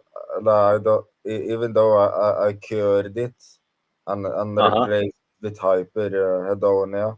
I still don't know what exactly happened that would cure such a thing. I mean, we could broaden it out in general just to look at neurotransmitters and their effect on the brain, on their effect on our thoughts, on our perceptions, on our mood, and how we orient the world. I mean, would it be okay to branch out into neurotransmitters in general and what they do and how they affect us? Yeah. And obviously an emphasis on anhedonia, which is, I believe, a lack of feeling of good things, right? I keep thinking about that a lot, and I speculated since I'm working towards. I'm trying to make a cure for it, and that might sound very arrogant and ambitious, but I think it's worth giving it a shot, even though there's a lot of people suffering from. There is a lot of people that haven't. Okay, Pamela is muted. I'll unmute you, or you are unmuted now. Is there anything you're deeply curious about at the moment, and you might want explored? The things that I didn't know before that I know now. When I was younger, I used to wake up feeling battered and bruised. Didn't know why. Now I'm older. Still wake up, sometimes battered and bruised. Getting a slight inkling of why. But you can't, no one's going to believe you. It's just, it is what it is. Well, Pamela, I'm going to have to ask you to, can you please explain exactly what you want us to explore? Because I can't quite work out what it is, because that seems very relative to you. I'm asking for something that we can perhaps explore as a group that you're interested in.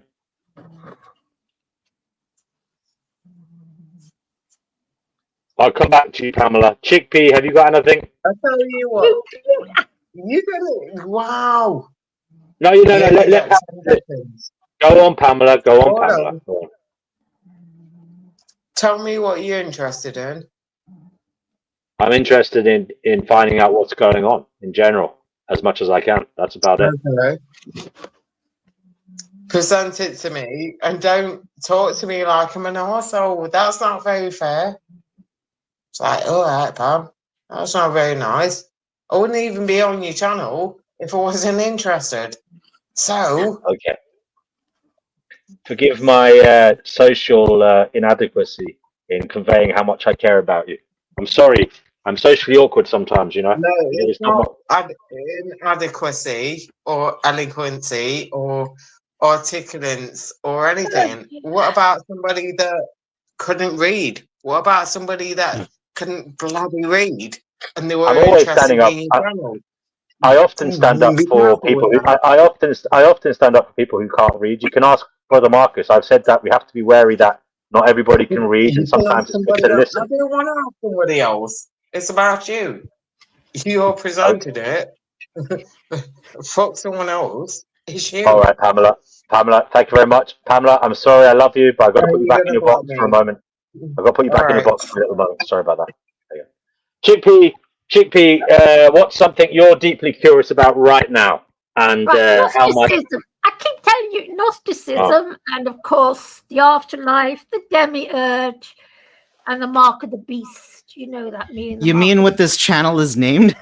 You're interested in that? what? how dare you? Interested in what this channel is named? How dare you, Chickpea? How dare you? How dare you be enthralled with that which I have imbued in the channel? Anyway, yes, okay. For. That's Thank what you, it Chickpea. is supposed to be. Okay, And Chickpea, we'll go into that. the mark of the beast. The mark of the beast. My goodness Everybody me. knows this. Everyone I've noticed, nobody wants to talk about it. Yeah, she's not wrong. Like, Oh, yeah, Yeah, you know what? You're right. It is something that is often brought up, not on this channel, but on a lot of other channels. no, it's very But yeah, fundamental because you know it's happening in Sweden and India. It's happening. I yeah. don't But know the why problem it should is be. distinguishing what exactly is the mark of the beast. You know. Well, it's the barcode. We all know the barcode. It's through the barcode. How do you know it's a barcode? Oh, please, I've done binary. It's binary. But what scares me is, okay, why something so innocent? I don't see anything wrong with it. Why it should be a sin to have that in your hand or in your mind. I don't see why it should be such a terrible sin. I don't quite understand why it is a sin, because it's deemed to be this sin where you'll be damned for eternity in hell. You know, it's quite radical, all this. Right. Because I don't see anything wrong with it. I Chickpea, don't do you see anything believe wrong in- with the mark of the beast. do you believe in Personally, I Jesus? quite like a chip on my hand because then I can't some bloke come up and say, "Give me your effing credit card, you effing see." Chickpea, Brother Marcus has a question for you before we move on to Glynos. Go ahead. I just was curious. Like, do you believe in Jesus? Like the biblical I Jesus? don't know. Well, it depends what you mean by Jesus. Well, I meant the biblical Jesus. Yeah. I used to. My beliefs have changed a lot in the past few years since I've gone into my head that we reincarnate, and that there's something very odd going on in something not right. I used to believe in the revelation. I believed that when you die, I thought I would just cease to be. But as I got older, I no longer believe that. It's very upsetting. This is why I come here all the time, because I'm hoping that somebody will say, "It's all right, Liz, don't worry. You can just nip past that white tunnel and go Dean flying W off." said that. He told that to you. He's like, What? don't worry. He told you Of course that. I'm worried. Of course I'm worried. Yeah, but Well, I gave you an hug. I believe it.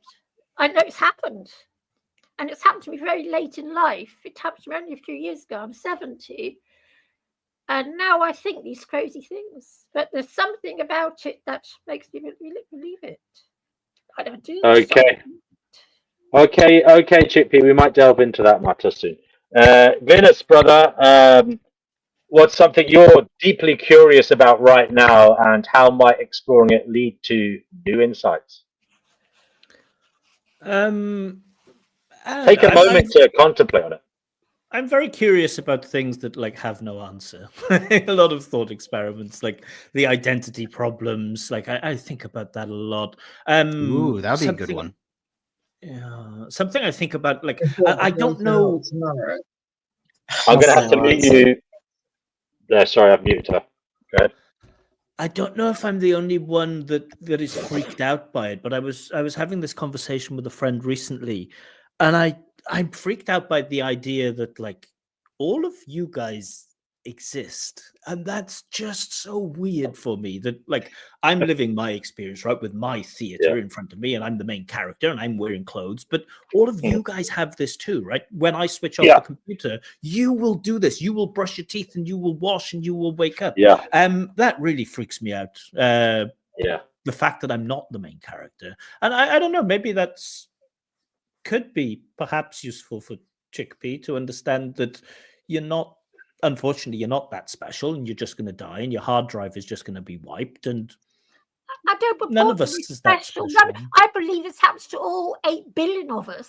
No, it doesn't. We're all caught up in it. No, I believe we're all caught up in all of us, regardless of race, color, creed, everything. We're all caught up in it. You seem really computer, so I seem really if that gives you some comfort. What? You seem really mentally active, and that's a great thing. Like I'm worried about losing my mind a little bit, but probably you'll just deteriorate. You'll just Joe Bidenize, and then slowly you'll lose.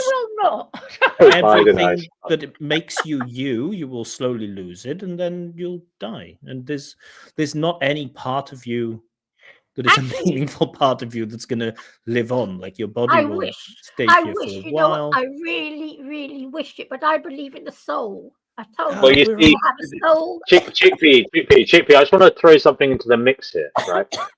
This is a bit worrying. It just came into my head. You can shoot me down if I'm totally wrong. Now, I'm not talking about this in the Nietzschean sense of eternal return. What I am saying, Chickpea, even though you haven't had kids, right? Your specific genes,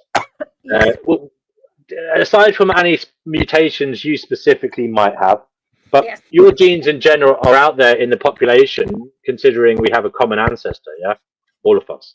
And it may well be that in the future, those genes get together and you are born again, Chickpea. Yes. Given but by the way, that's only a jokey kind of what do you call it? Aside. I don't think that's very likely, statistically speaking. I suppose I'm just trying to statistically put it out there for you to think about, Chickpea. And I'm sorry if that hurts you. Don't worry about it. I just believe in reincarnation. I don't want to believe it. Do you know what the sad thing is, Chickpea? The sad thing is you will never, ever be proven wrong. You will never be proven wrong. Actually, I don't be funny, but I did actually experience via hypnosis being alive in another dimension before entering this one. No, you didn't. You think? Yes, you might think that, but honestly, I wouldn't lie to you. I'm going to have to make myself a cup of Red Bush tea. I will say either Glynis is speaking the truth, or he's a practitioner of the dark arts protecting the truth from us. He's hiding it from us, Say, but no, I have a soul, and I know I've got a soul. I know I have a soul, and I know that our souls get recycled. I don't know why I know it. I just seem to know it. And just a separate question: do you think there's any good reason for us to believe that you know that you have a soul? And I know that might sound condescending, but well, I assume you know that you've got one. Okay. I assume you know. No, don't assume that. Could we put forward reasons for why we should believe that you have a soul? Of course, you've got a soul. That's not Everyone really. Has a soul. Glynis. I feel like there aren't going to be. I feel like you've had a very kind of rational life. Have you ever had any kind of strange experiences that you've?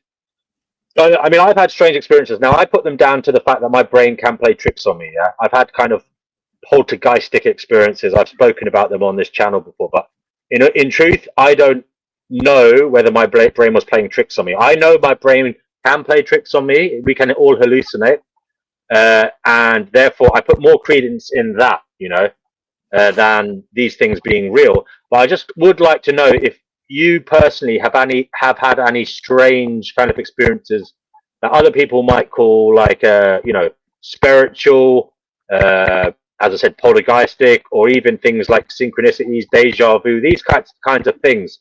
Have you had any what others would attribute to kind of a woo-woo meaning? Have you had any of these strange experiences yourself? Sleep I'm paralysis. going to boil the. I'm going to make a tea, a cup of tea now. But I'm going to listen. And anybody else wants to butt in after Glynis has finished, please do. Sure. So all of these things like freakish coincidences, or you're thinking about somebody and then they call you or something. I think that's reasonably well explained. Sleep paralysis is one experience that I've had many, many, many times in my life. And, the first couple of times you have it, it's quite persuasive that there's something like dark and weird going on. But again, you just Occam's razor it, right? You just think, well, what is the most likely explanation? That there is some weird, extra, supernatural, weird dimension that's interacting, or that I have this brain which is capable of producing these illusions and delusions and hallucinations. And I just think the best, the simplest explanation is that I'm experiencing a physical phenomena and my brain is interpreting it as something weird. Sleep paralysis is the only one. But I don't know. Let me ask Brother Marcus, have you ever had any experience that... Oh, sorry. Go on, Chippy. I love this subject. But can't you feel your soul? Don't you feel something inside yourself that it's not part of your physical body? It's something special that... No. I can feel it in myself. I have my brain. My brain does my thinking and all my feeling and my everything else. But there's something else. And it's quite well-established philosophy, right? If your physical body wakes up in pain, it's not okay. If you're in between legs, in your arms, and all your body, after what is supposed to be a good night's sleep, does not feel okay, and it feels battered, it's not okay. I agree, it's not okay. It's a problem that needs solving. I sleep like the dead. I'm so lucky. I do. I sleep for sometimes 13 hours at a time. It is divine. You cannot imagine how lovely it is. I'm very lucky to have that. And I know it. And me and my cats, we all cuddle up together, the 8 of us, and we sleep and sleep and sleep. Do your cats have souls? Of course my cats have got souls. My cats have souls. Don't dismiss me like that, Chippy.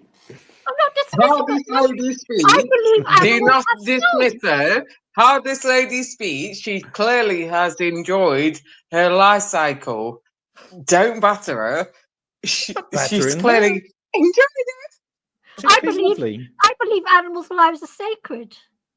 Mosquitoes, do they have souls? Where do we draw the line? Let the games begin. Let the games begin. Kittens. Have you ever seen the way that mother cat and her beautiful face and the way she cares for her babies? That's not just a mental thing. There's something else going on. Based on the incredible true story. Sorry? Oh, sorry. I believe in souls. Is what I believe in. Don't have to apologize. Mosquitoes, do they have souls? What? Do mosquitoes have souls? Well, I don't know about that. I'm going to talk about. Yeah, you're right. You're correct. You're correct. No, it's a question. I don't think questions can be correct. I don't know. Yes, it's correct what you're saying. Yes, maybe we. I don't know, but yes, I feel I have. I believe in souls. Is what I believe. We know you believe in souls. It's okay.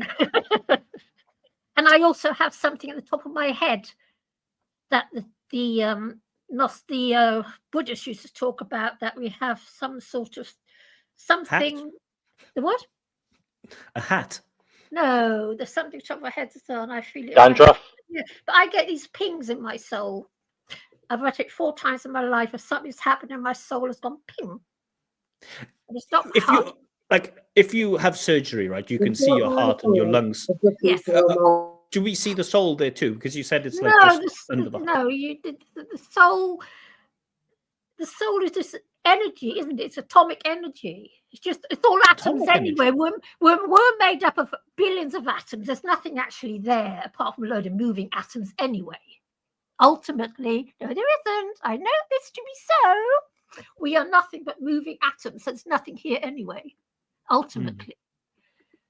That's good. So the fact you can't see the soul, well, why should you see it if we're just moving atoms? See, we are. You get enough atoms together, you can see it, right? Well, it's only tiny. It doesn't have to be huge. It's a soul. No, we all have soul. Well, I know I have a soul. I know, so I felt it. But mosquitoes don't. Well, Don't be speciesist. I've never spoken to a mosquito, so I wouldn't know. You've never spoken to a mosquito. You haven't even told them to F off. Have you got any pets? Have you got any pets, Glino? Nah, I think it's a huge undertaking. I think it's nice if you can rescue an animal and give it a decent life, but Yeah, mine are rescues. I've got 7 rescues. yeah, I think it's good. It's generally good work. I think there's something weird about having a pet, and I don't know. For me, a lot of pet owners just like they want to be loved by something, and it's just kind of cringy and weird. But I'm not saying that that's true for all pet Do you owners. have friends that love you? Like everybody, yeah. I mean, why is that cringy and weird to be loved? Because friends can make a decision that based on your quality of character, based on your humor, based on your helpfulness, your usefulness, whereas animals are kind of just dumb, and it's just like, oh, that thing gives me food, so I will love it, and it's like the last resort. But again, it's not. I have all kinds of faults of my own. I'm not judging people for like having companion animals. I just find it a little bit weird. I love cats. I've had them all my life. They are the only reason I carry on making the effort, because I love them. Yep, I had all my cats. They're all sitting looking at me, thinking, why is Mummy talking to herself? Yep. Yeah. Well, there's nobody sitting apart from me. They're having a chat to myself. I think there was a comedian, Louis C.K., who mentioned this, that his dog, he worries about his dog because his dog just sees him looking at the TV for like 7 hours and just randomly laughing. My cats, because they're sitting looking at me, talking to nobody. Just talking to a screen. They're actually sitting looking at me. Like, what is she doing? There's this weird feeling that I had.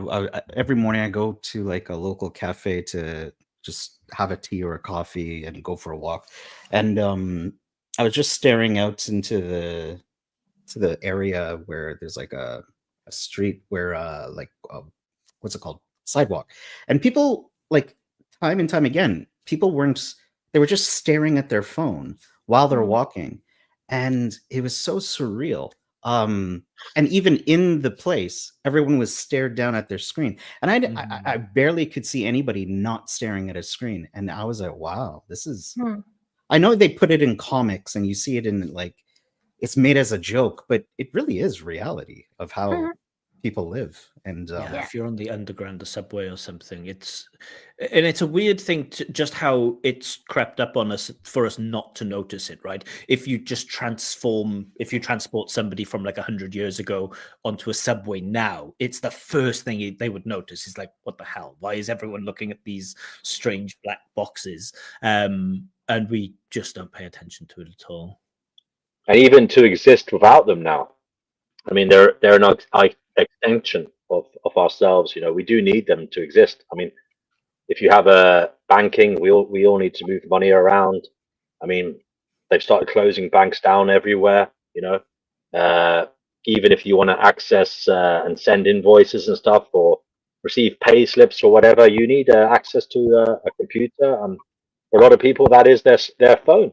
You know, it's expected that you have one. You know, in this society. And it's very difficult to exist without it. Can I go back and ask Brother Marcus a question, just about whether he's been persuaded, or not persuaded, but have you had that any, as the NW puts it, a strange experience, something that, you know, somebody might perceive as being supernatural, paranormal, weird, a bit odd, a bit off? No.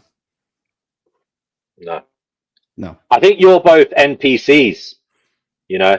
I think you're an NPC since we're the minority. Atheists make up about 20% of the population in here anyway. So I'm only joking, Brother Marcus, but I'm trying to say you're NPCs for not having the experiences, you know. Yes.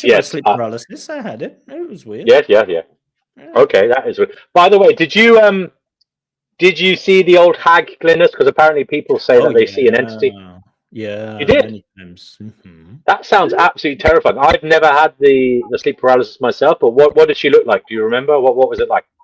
Yeah, so I had a dressing gown or a bathrobe on the back of my wall, and so it kind of has this outline of a figure. I don't think, or maybe I don't know. For me, it wasn't like, oh, I can see the face, I can see the two eyes. Right. Certainly you can see a figure, and certainly sometimes that figure moves, and you can have certain like feeling hallucinations where something is on your chest, and an even creepier thing is like feeling I remember distinctively, like many times, feeling the bed move down, and you think like that's a real physical thing that's happening here. It's not, it's just like a dream.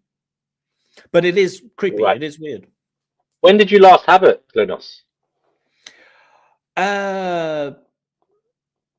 Maybe the last time I had it was about a week ago. I have it, like, I used to have it like super often. Now I don't have it quite as often, but yeah. But I heard there's some correlation between like sleep apnea and early death, so I'm not looking forward to that.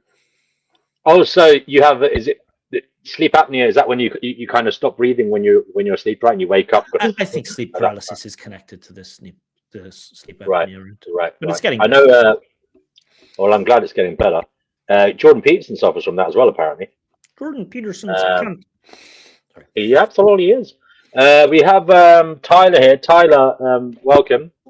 Tyler, is there anything you'd like to say on the subjects we've been talking about? How was your sleep paralysis? What do you want to say? Do you suffer from sleep paralysis, I'm fucking dead Tyler? to this fucking bullshit. What? I'm dead to this fucking bullshit. In what way, Tyler? I don't know. Fucking laughing at goddamn guests. Well, I don't doubt what the fuck we're laughing at in between. Whatever. I'm fucking done. Well, Tyler, brother, I do wish you the very best, and I hope that you can take a step back and relax a little and try and find some comfort and contentment. But is there anything else you'd like to share with us, Tyler? Is that in Mendon? No, it's Tyler. Tyler's a regular here, and Tyler's a very clever dude, actually. But sometimes he gets very angry, which is fair enough. Tyler, anything you'd like to add to your monologue? Yeah, I love you, Chickpea. There you go. And Tyler's gone. His final departing words were that he loves Chickpea. A declaration we all make from time to time on this channel. So there you go, Chickpea. You have a fan club. Yeah, Chickpea's a crowd favorite. So. Oh gosh. No, she's very charming. She is. I mean, seriously, Chickpea, out of all the 70-year-olds I know, I'll be honest with you, Chickpea, there's not many of them I'd like to remain in the company of for too long. I know that sounds a bit ageist. I'm sorry. But I'd happily hang out with you. Yeah, I like young men. By the way, I'll say that for most human beings as well, not just 70-year-olds. Yeah, I don't think you need to put that 70 border on it. Chickpea's charming in her own rights, not as a 70-year-old, but as a nice, charming human. Sorry, I've got this Venn diagram of happens to Chickpea. believe in souls. Yeah. You'll believe it one day. I didn't believe in souls when I was your age. Well, a little bit, but I didn't believe in afterlife and things. That's recent. This is the thing. As we age, as we have more experiences, sometimes our ideas and beliefs can change. As Glynis already alluded to earlier, that he is a different person to Glynis that was 8 years old. And I think me and Brother Marcus were talking about this yesterday or the day before when we were on here sometime. And it was like, yeah, we were completely different people years ago in our beliefs and in our outlook.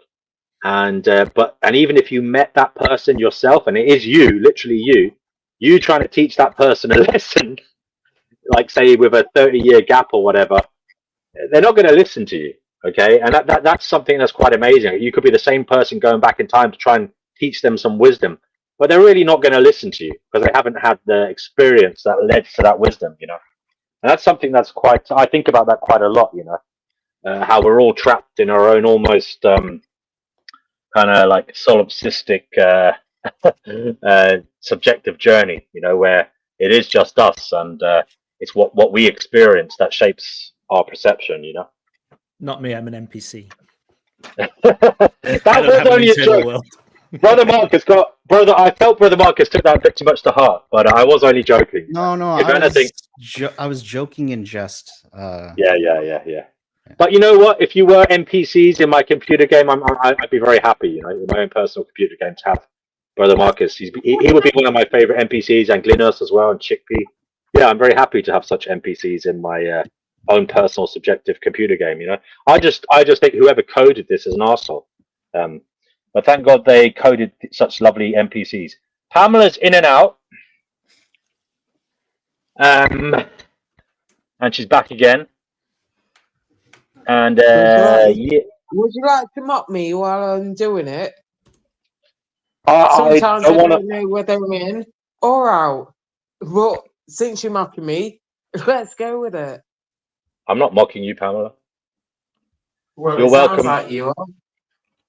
Well, I'm sorry to hear that. Sorry to hear that you're more articulated and sound way more educated than I do. You get away with it. Go for it. There is a bit of that sometimes in society, unfortunately. But anyway, 1 second. I don't know what to say. I got Pamela here accusing me of things I didn't do. Pamela's accusing me of things I didn't do. Would you come and get her, please? Thank you. Accusation. That sounded like really funky. You have that cute accusation. Yeah, she's here. Your voice is really cute. God damn. He's like, can you help me? Help me. Suspect is here. She's making banal accusations with no basis. You're eloquent, you're articulated, and you speak well. Why are you asking for help? Sir! Yes, sir! What's going? Is this a dream? Okay, moving on. Pamela, it is now a blank slate. Okay, everything has been wiped away. We're starting again. What would you like to say? What is very important to you to get out there to the rest of the human species? Sorry? Damn. It's a blank slate. Swipe away. Because on this occasion, you don't want to swipe me away. I've never done it to you. You know, out of all this time that I've ever known you, I've never done that to you. But you've done it to me so many times. So you need to sort of have a look at yourself on that one. 100. Kid watching two parents argue with each other right now, and I'm in the corner. True story. So sorry, Brother Marcus. In Brother Marcus's reality, he's watching two NPCs having an argument. One of them is me, and one of them is Pamela. Eloquent and all of that. Blah blah blah. Not. It's not okay. I could be better. Like Glynis, Brother Marcus are very articulate in my view. Now, Pamela, you have an opportunity here. Get something off your chest. There's about 13 people listening out of 8 billion. You know, it's very good. I think it's very healthy numbers. You know, I don't even know if all of them are actually listening, but some of them might be in a different room or whatever and have the show on by accident. I would have preferred if you involved those numbers. I would have preferred if you'd have kept it between me and you. It's like, oh no, I've just got another 13 watching you. Go on, go lad, pull your socks up. Thank you, Pamela. Thank you. As always, Pamela is here to help me progress in life, direct me forwards with sisterly advice, and I do thank you for it. Another 12 people to fucking back you. What the fuck, mate? You made. What would Jesus do? What would Jesus? Jesus had 12 disciples. You know? Jesus had 12 disciples. You know, and maybe this is a sign. I failed out. I just got me myself. I have to meet you now, Pamela. I have to mute you now, Pamela. Sorry, Pamela, I've muted you now, and that isn't in any way a dereliction of my duties to give you freedom of expression. It's just, you know, I have to give everybody that freedom of expression, Pamela, and you are as entitled as everybody else. But Chickpea, I don't know what to say really. This show has been unstructured. I mean, that's kind of what I did today. I didn't have a real structure to it. But is there anything you'd like brought to the fore, perhaps? Well, I want to talk about the mark of the beast, and I want to talk about. Oh, go on then. Oh, go on then. Oh, go on. Oh, go on. Oh, go on then. Speak about the mark of the beast. Tell us what is the mark of the beast. Go on. Tell us as much as you know. That's the mark of the corporation, isn't it? Everything you buy has got these 3 6s on it, and it has, and the corporation is the he. Just saying, everything you buy has got those 3 lines on it. And what's wrong with being a he? Are you a misandrist? No, I'm just saying he is a he. Corporation is a he. Well, what's the problem if he is a he? Well, because it's his mark. Oh, so that's the correlation here. If it's a he, is that the only proof? Is that the only proof you have that it's the mark of the beast? Well, is the only proof you have is a he? Well, I don't believe corporations are as nice as we think they are. Are they all terrible? Well, most of them are, yes. But they're not we're not as nice as we're led to believe. Couldn't you say that about everything that humans do, though? No. Not just corporations? No, the thing is, at the end of the day, the corporation is a very new thing. It's only the past century we've had corporations. They're not as though they're, existed prior to, 100 years ago? I think it's just something. It amazes me. I'm the only person I know that believes this. No one else does. Even... Funny. Der Poop says... funny thing though that they had a vision of a beautiful androgynous crystalline being visit them, and they asked who they were, and they said they were them. I'm American, by the way. You never guess what it was also very colourful and ethereal. There you go. And David says he's read Gods of Eden. That's the book that Lacey was on about, and he thought he had when he was about 10. But he believes he may have only gotten about halfway off that. I'm David, you'll have to relay that information to me again. I'm afraid I didn't quite follow it. Tony says we are made of carbon, 6 neutrons, 6 protons, 6 electrons. All in the flesh have the mark of the beast. We are the mark of the beast. We are the living mark of the beast, Chickpea. We are the mark of the beast. What do you say to that? Well, not as far as I know, but maybe I'm wrong. To me, when I see a barcode, those 3 large lines are 6s, and that's what I see. And if you don't get yourself barcoded, you won't be able to buy anything or sell anything or do anything. Okay, so what I'm saying is, I've got no objection to the mark of the beast. I mean, so they want to put this chip in your hand, and if you don't have the chip, you can't buy or sell anything, which means you can't go out shopping and you'll starve to death. Which is fine for someone like me who's got no children, but if you have got children, it's a different story. And I can't understand why that is deemed to be such a sin. This is what it's going to be, a terrible sin, and if you comply, you will be sent to hell. Blah blah blah. Haven't you guys read all this? It's only the Bible.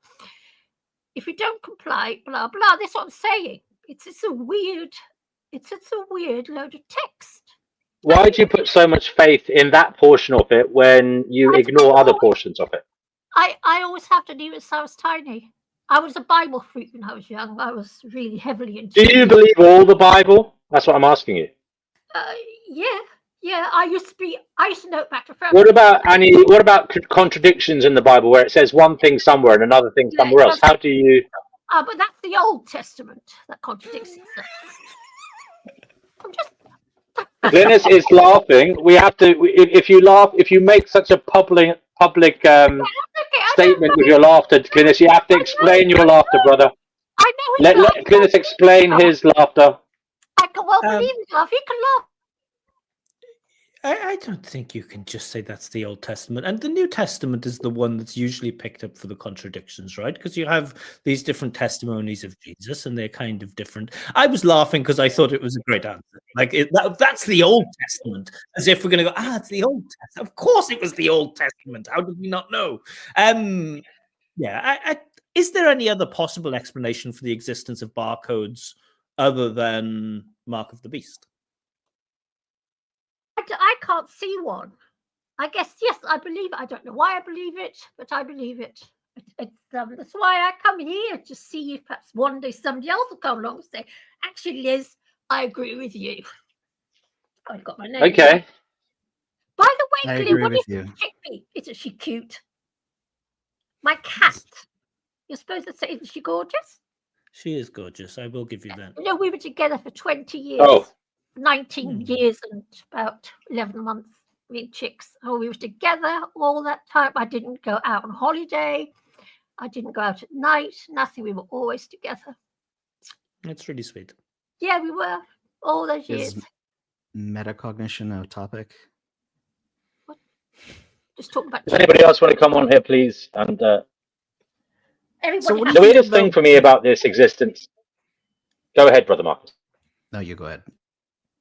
No, I was just saying the weirdest thing for me about existence is our awareness of our awareness. I mean, I suppose you can call it metacognition, just our awareness of our thoughts and that we're having them, you know. I know I find that very strange that we're so aware. Like, it doesn't seem necessary that we are this aware, you know. We could just, in a deterministic universe, we could just be doing what we're doing because of reflective actions without having this higher level awareness.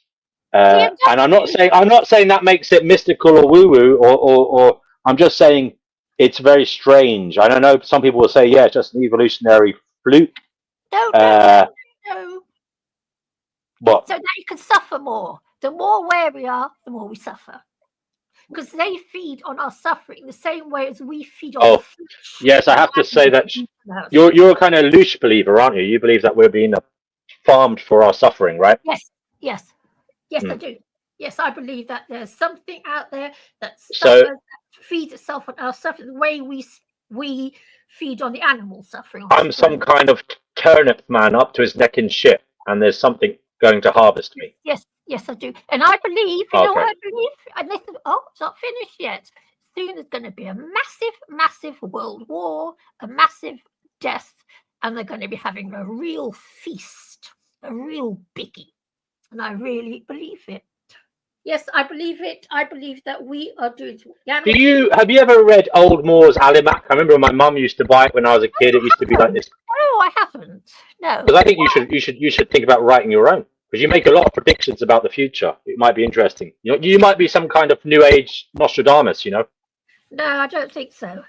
Actually, he says some very, very interesting things about 2025 and 2026. Have you read it? Go ahead, tell me. I haven't read it. No. Well, 2025, 2026 is going to be the invasion of Europe. An army of 200 million is going to invade Europe. He talks about the drying up of the Euphrates and a lot of very, very unpleasant things are going to happen in the next couple of years to us a lot here in Europe.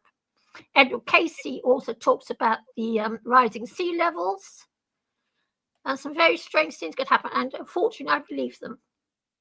I do believe. I had a really good book on the subject and I gave it away to a neighbour, never got it back. But apparently there's going to be terrible problems in Europe. Just as predicted by that little old man sitting in a cave 2,000 years ago. That was predicted 2,000 years ago. Right. With the invasion of what do you think about, I suppose, metacognition, Glynis, or this awareness we have of our awareness, this awareness of our thoughts? What do I think? I'm asking Glynis just to give his thoughts, his preliminary thoughts on the matter, seeing as I just popped it into his consciousness right now. It's just psychology, no? I mean, it's just intelligence and psychology. I don't think it's anything that amazingly special. We have language, which is, language is a pretty incredible thing for us to develop. But that's just a consequence of language. But once you have language, then you can create that like monologue, that dialogue. I really don't think it's. I like language. I think it's wonderful, but I'm not massively blown away. I would never think that. Do you think it's our downfall, though? Do you think that the fact that we are so linguistically endowed, do you think that's our downfall? I think probably some event from space, a meteor or something, an asteroid will hit, and that will be our downfall, or global warming will be our downfall. Be a war. We've always been fighting. There are so many things. I mean, we're a species that's been on the planet for like, 250,000 years. We'll go extinct like every other species. There's nothing, and it's whether we have intelligence or we don't have intelligence, our species will go the same way as every other species. Oh my God. There's nothing smart about us. Oh Snakes my will God. die. And snakes won't go to snake heaven, and we will die, and we won't go to human heaven. And anything else is just pretending, and it's fanciful, and it might be interesting, but it's just the same as pretending. You really think there won't be another war? Do you really believe that? I didn't say that. Well, you said there won't. What? You said that we were all going to die from an asteroid. I said that there are a number of. Sorry. I reckon there's going to be a massive world war soon, because you know what? Us humans are so screwed up. We are a really nasty, screwed up species, and we are. I don't care what anyone says. And there will be another war. You can bet your life on it. You can bet your life. You know what? I won't talk about it. I better keep my mouth shut. There'll be another war. There could be. I mean, there probably will be, right? We have no reason to believe there won't be. I reckon there's going to be a lot of trouble coming our way. Human history is full of a lot of conflict. Exactly. When you read a history book, it's not a pretty picture. It really takes quite gut. It's one of the reasons I'm anti-natalist, because I've read what us humans get up to. It's one of the reasons why we never have a child. I'm certainly on board with the idea that humans have not added a very pleasant chapter to the life on Earth. But we're a nasty, bloodthirsty lot, and I include myself in it. I'm no better. I'm a member of the human race, but at least I know it about myself. Because I think we are a nasty. You know what I hate about it? You know what I hate about humanity is the way we kiss up and piss down. That really makes me sick. Yeah, we're pretty cruel. Yeah, I hate that about us. Loathe it. Mm-hmm. At least DNW is nice. Right? Sorry? At least DNW is nice. He doesn't piss down. He's always respectful. He's so freaking patient with people. I'm actually at the bottom collecting the piss in buckets. That's what I'm doing. People do. I hate that. Please calm down. The flow is too much for me at the moment. Pamela's back. Pamela is a real glutton for punishment. She's really angry with me. Obviously, I'm not in her good books, but she keeps coming back, and I don't know why. But Pamela, I do welcome you back with open arms, and here you are again. Since you're a vegan, you don't pick on people and you don't pick on animals. I don't pick on sentience. I've got to give you a blow. We're always going to argue. Okay, Pamela. Thank you for that. Brother Marcus, have you got anything to say about the problem? It was like a slice of cheese. Okay, thank you. Thank you, Pamela, for that. Like a slice of cheese. Is that it? Well, fuck off then. No, Pamela. She's really toxic, BMW. There should be a limit to how much you put up with, no? She's very abusive. Right, she's usually okay, you see. It's just the last 2 weeks. I don't know what it is. She's been like the flower of our garden for many years. It's very strange. I don't know what's happened to her. But Pamela, the only problem I had with you, Pamela, was last week you came on here and you started criticizing Chickpea's voice, her accent, and you ascribed a meaning to it that it was kind of toxic, harmful, or whatever. And I would say listen to the content of her words rather than the sound of them. I'm picking on somebody. I can't even remember it, to be fair. So I'm not even that kind of bully. Maybe it was just like I'd had a bit too much to drink. How's about that? I'm not a bully. Learn from it. Learn from it then. Learn from it. Yeah. Okay, you told me to. And you. I have to get rid of you now. Again, Chickpea, she's just sorry. I've kicked her now. Pamela, yeah, we love you. But the thing is, sometimes you just get out the wrong side of the bed and it is what it is. But anyway, Brother Marcus, the problem of, or I suppose I call it a problem, but metacognition, this awareness we have of our thoughts, anything you'd like to say on the matter? Do you think it's one of the most fundamental issues that we have? Like it's this heightened awareness of matters? Like, do you think it's really bizarre, as I do? Anything at all that you'd like to say on the matter? Sure. Yeah, it's bizarre. I think it's unfortunate. Though, thanks to it, I'm able to come to some conclusions that I wouldn't have if I didn't have it, right? Yeah. No. So in a way, it's all as bad as it is. It's always the part. It's also the path out. I'm going to get Pamela's come back, guys, just for the gallery, as they say. I'll let her just see what she's going to say. But I have a feeling we'll have to ban her from the studio. Unfortunately, I've been kicking her out, but I think next time's going to be a ban if she continues in the same manner. Like you and others. Pamela, are you okay? At the moment, how are you? Oh, I'm very well, thank you for asking. I'm in heaven, as they say. Heaven. God damn. Well, I'm not going on your side. This experience, if you're in heaven, I'll leave that to you. Okay, Pamela, thank you. Pamela, what have you got to say? You've come back on here. What do you want me to say? Oh, it's fantastic. Okay, thank you, Pamela. Are you going to block me again? This is the worst thing about Do Not Watch. As cool as he is, he still blocks you. It's like, oh, when you get on his nerves, he just blocks you. God damn. All right, Pamela, darling. I'm not blocking you, but I've muted you, by the way, because I'm fed up hearing my fucking echo. I'm sorry for all of you who have to listen to my voice, but I don't want to hear it myself. But the point is, Pamela, I block you because you're taking over, as it were. You're not really saying much of substance. You're kind of losing the plot, Pamela, compared to what you're usually like.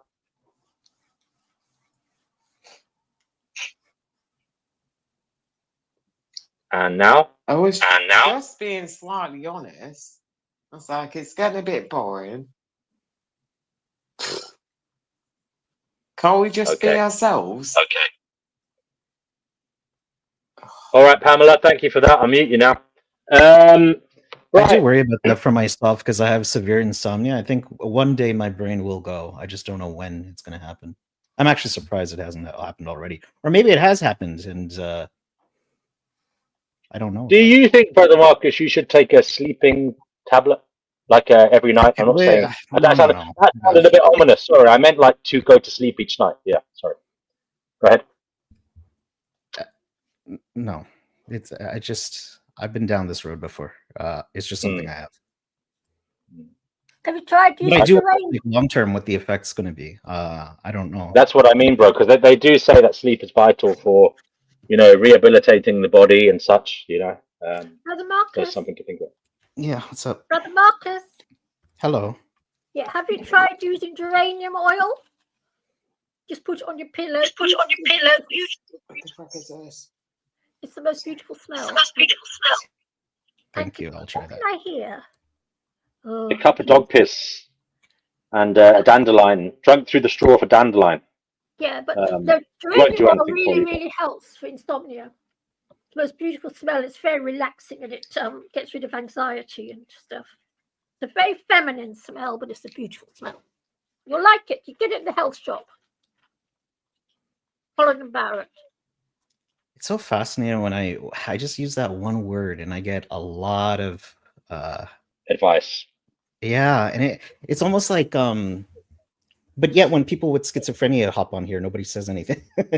But I think it might be because a lot of people maybe have had insomnia at different points in their life. You know, yeah, maybe I they've know, had it. but I Yeah. just yeah.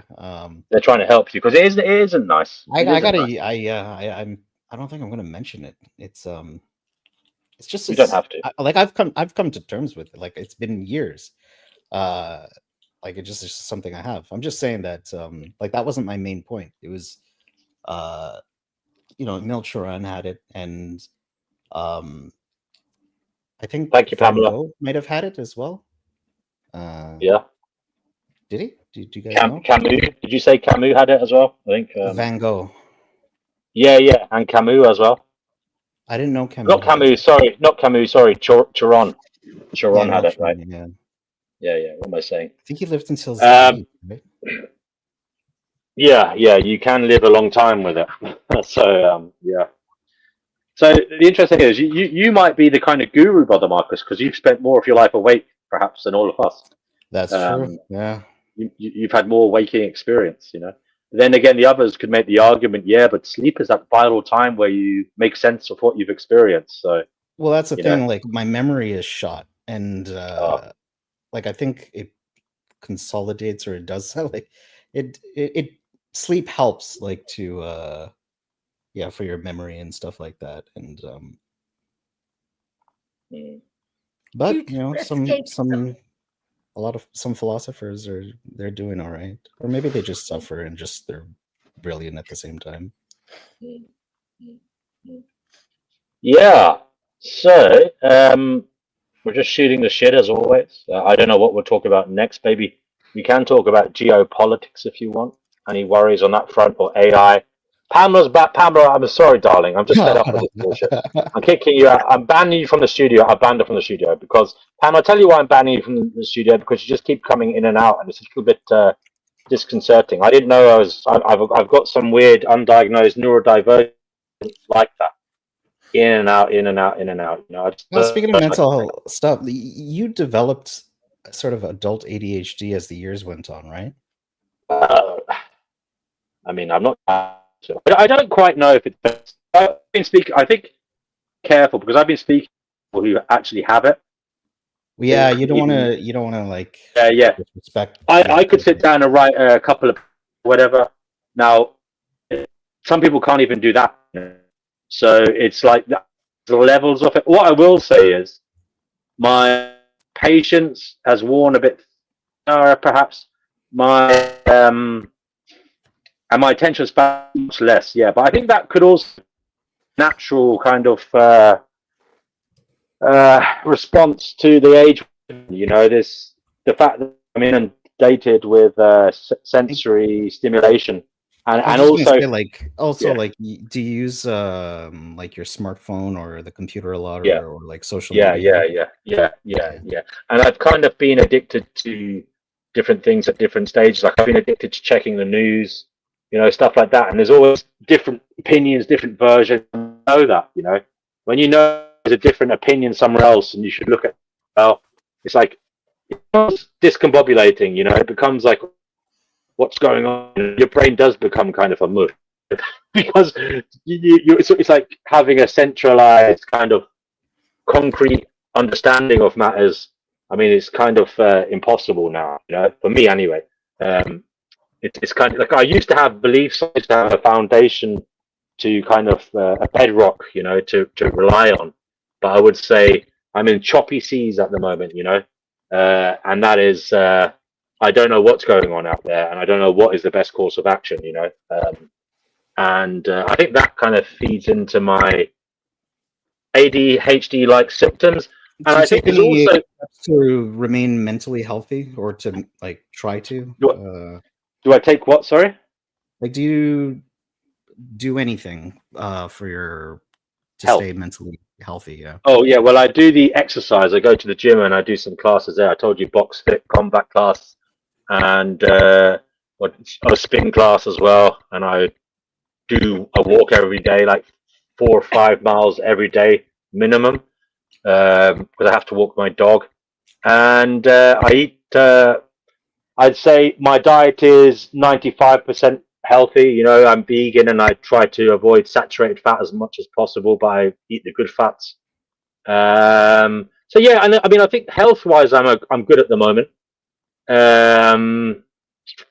I think the concentration thing is. I was talking to Danny Shine about this, and he kind of puts it down to another thing as well, which I think could be true, and it's down to each of our subjective experiences. Like we all put attention to things that we think are relevant to us. Okay, and kind of the longer you're here, the more data you've received, and in your subjective experience or interpretation, you believe some data is more relevant to your situation than others, and it's all for him. It's almost like a superhero skill.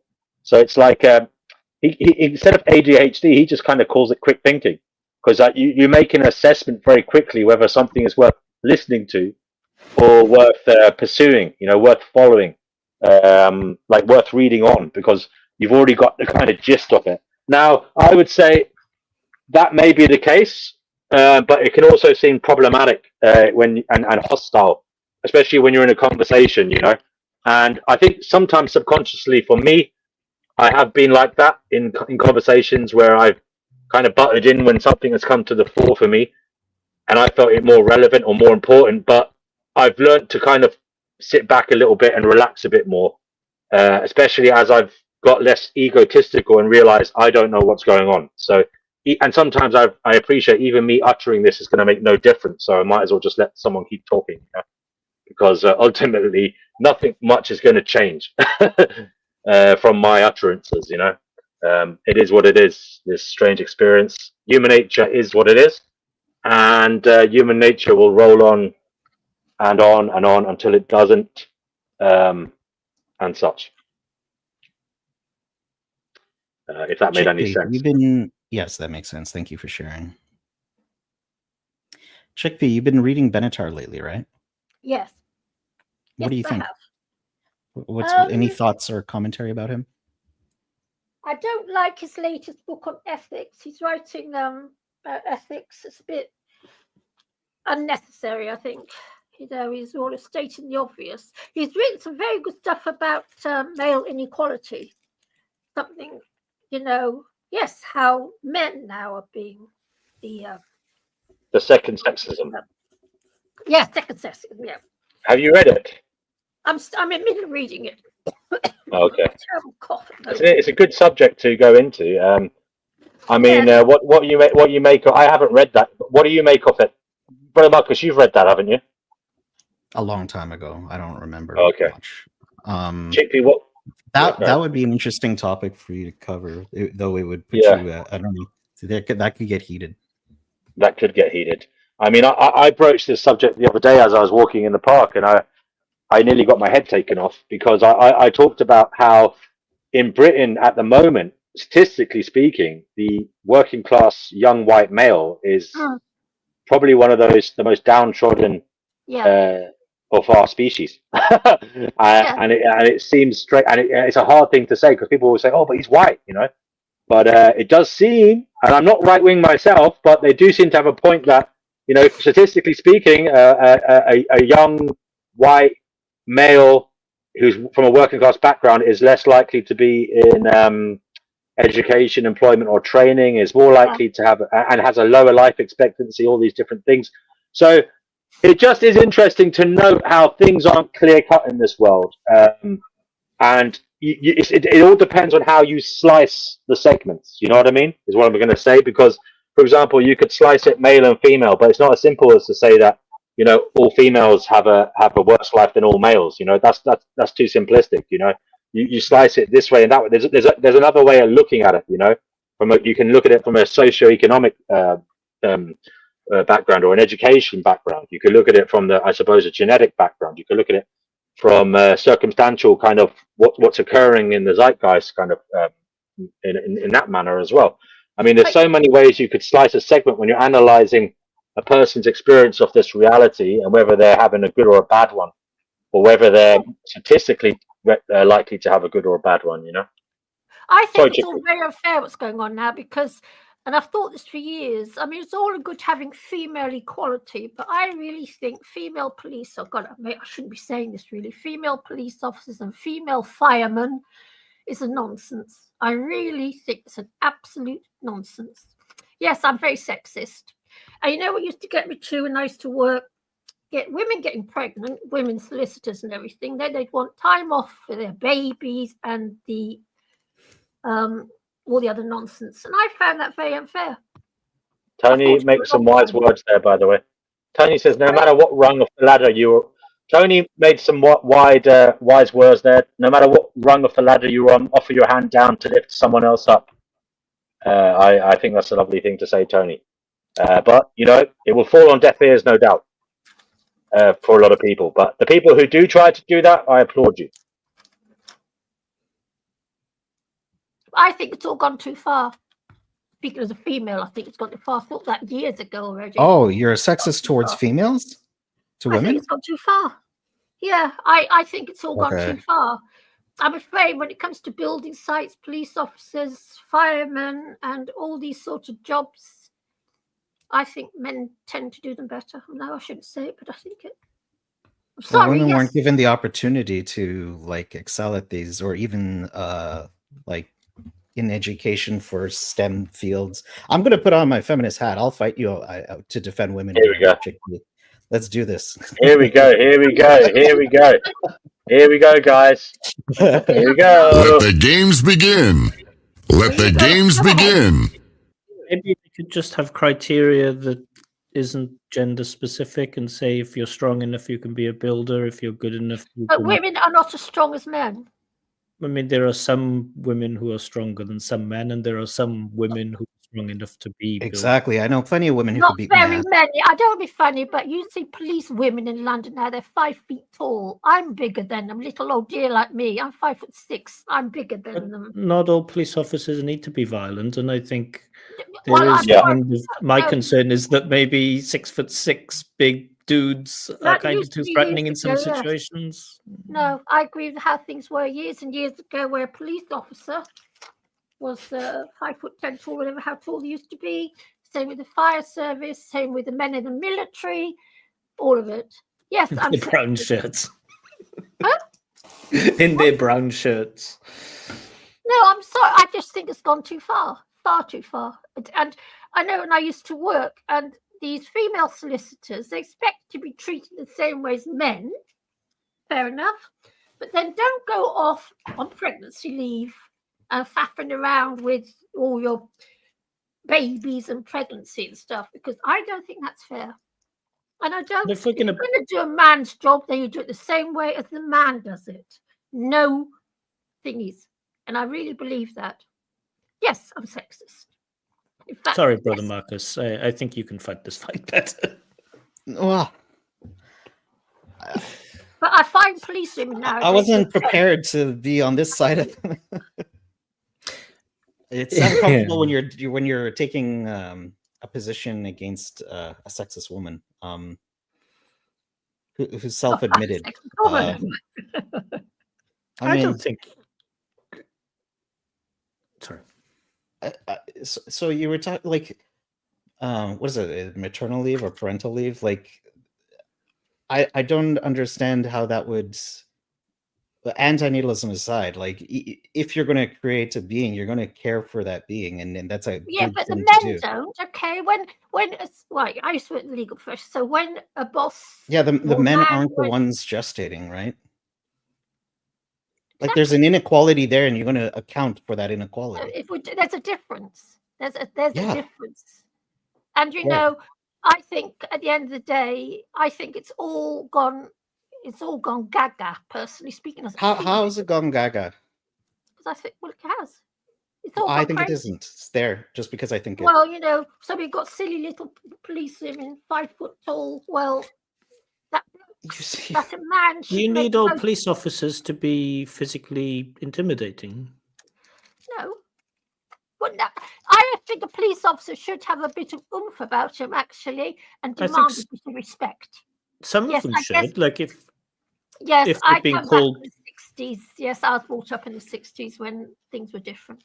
I think if a police officer is being called to deal with a violent confrontation, I think you should have someone that's physically able to do that. But Well, most similarly, women sometimes you need police officers to do things which aren't so physically confrontational, and I don't see most why. women aren't. Then they should be in a proper female police thing.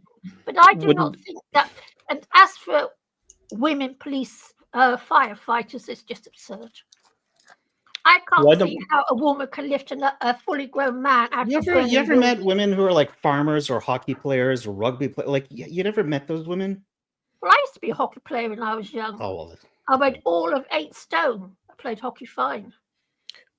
Wouldn't it be nice to have a criteria, like, if you want to be a firefighter, you need to be able to pass this test, and if you can pass this test, then congratulations, you can be a firefighter. All the levels have been lowered. They've lowered all the levels over the years. Okay, but that's not. But you could be arguing then that the standards for accepting firefighters should be improved, rather than we should stop women from being firefighters. Because if they had them the way they were back in the 60s, no woman would be able to reach up to them. Some of them. I've been in the armed forces. Actually, I spent 3.5 years in the Navy. So I've got some idea, plus I was brought up in the armed forces. So I have seen the difference between female squaddies and male squaddies and female sailors. I was a female sailor and male sailors. And we used to earn less than the men when I was in the Wrens because we were deemed to be less whatever. And I was quite happy with that because they did less duty than me, but they were all bigger than us, all much bruisier than us. They were guys that you could... big guys I could look up to. You know, I don't know. I guess it's my 60s upbringing, 60s, 70s upbringing. I think it's gone maybe, too far. But if you're in the Navy and you have all that like military like surrounding you, that's so the reason why I don't see women as like this dainty things, because I grew up in the country and some of them were like hockey players, they were farmers and stuff. They're tough. They're tough people.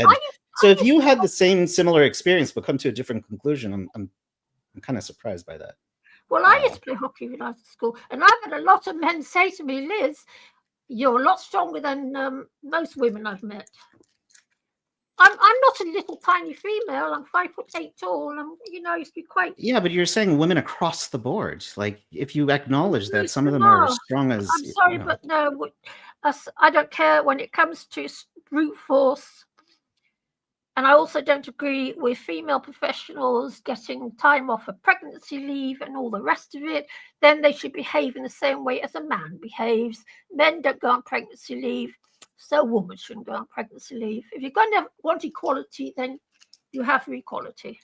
If you're going to do this society building thing or this civilization building thing, you want to harness the smartest brains, right? And so it's not to do with brains. It would be silly to say that no females could be solicitors because they need to have babies or something. I don't think we lose too much when we allow women to go off work to have children. I think they probably put in more to the economy. Because if you're going to have babies, you should stay home and look after them, in my opinion. That's what maternity leave is for. Yeah, well, then they should be at work in the office. You see, I'm afraid... Wait, which one do you want? Well, I think it was things are better in the 50s and 60s, to be perfectly honest with you. I lived in the 50s and 60s and 70s. I saw how it was. Didn't you just say you were in the Navy and stuff like that? Like, yes, I'm so confused now. now. I was a Wren. Yes, I was a pay Wren, just a little girl sitting in an office. Female Wrens were actually civilians in uniform. We were. We're actually a civilian in uniform as a Wren. And Wrens only did certain jobs. Wrens didn't go so office workers, okay, for women. But then what about the ones that are getting pregnant? Then what? Well, when in the Navy, in my day, if you got pregnant, you were discharged. It was one of the rules. If you get pregnant, you're out. And I agreed with it. So for equality, if you're gonna be in a family unit, right? So you're putting more pressure, more onus on the man then, because like he's going to have to bring in the income in your world. So you're just making it even more daunting and more suffering for the man then. No, You because can't share I the believe, household's I income, believe right? in the old days when, yes, I guess I think men, if a man's going to have children, then he should have a woman who he can look after when she's pregnant and look after the baby, etc., etc. Yes, I believe that. I find it's all gone gaga, and it's not the Do society. you think but less our world time, men having less time with their children is a good thing? Because that sounds less like time. what would happen. No, if a Yeah, man less was time. working, I can't see how that can be right. If a man's working 30 hours a week, 40 hours a week, he comes home, his wife cooks his tea, he can Well, play in with this day and his age, we're going to have to children. take a second job. Yes, I know it's all gone gaga. But when I was young, a man could support a family in the 50s and 60s and 70s. Well, yeah, we're not A like, working we man can't could do that. support his wife and his children and pay mortgage or rent. It was far more sensible. I'm all this, and I'm not a woman that expects a man to look after me. I've always had my own property, my own this, my own that. I've never expected a man to do anything for me. But then I don't want children, so yeah. But I think, quite frankly, if you're going to have a child, then put that child first and don't hand it over to a nursery or childminder because Sorry, I'm going to step in just to say thank you all for the chat, but I should go because it's like 3:30 a.m. and I should go to sleep. But Chickpea, it was really, really nice to meet you and speak to you. Yeah, Glynis, thank you for coming by. After all these years, it's been a pleasure. Brother Marcus, we've spoken a few times before, but really nice yes, to sorry, I'm hear a your voice sexist again. little bitch. I know care. it. Take care, Glynis. All right, take care, everybody. Bye-bye. Bye now. Okay, so if anybody wants to come on here now while Glynis is leaving, goodbye, Glynis. Take care in Russia. Anybody else want to come on here and take his spot? There's loads of spots, actually. There's about 7 more seats available. So there are some seats available. Do come on if you want to. But as you were, people. How far does this sexism go? Like, what other areas are you sexist in? Who, me? Mm-hmm. Well, most areas, yes. I'm being sexist. I just think that at the end of the day, I do not think that a 5'2" woman can be as good as a police officer as a 5'10" man, and I just don't think it. But does it outside of like that, like career, like is there any other areas that like? What about education or like? I'm fine or with female teachers. I'm fine with all that. But at the end but of does the your day, sexism express itself in other ways? Is what I'm trying to get at. what do you mean? I don't know. Like, just it's up to you. Like, do you see women as? I don't know. What are some classical sexist things that people used to believe and change their mind on now? Well, I just have the same beliefs that I had in the 60s and 70s. At the end of the day, I think women. Well, I don't know. I just don't know what to make of that. I guess it's. I just think some jobs are better suited to men, and some jobs are better suited to women. One thing I do think is that women and men should get equal pay. I don't see why a woman who works as a nursery nurse is deemed to be less useful to society than a man who's working as a fireman. That I've always disagreed with, because at the end of the day, work is work. We all contribute. Oh, that's progressive. There you go.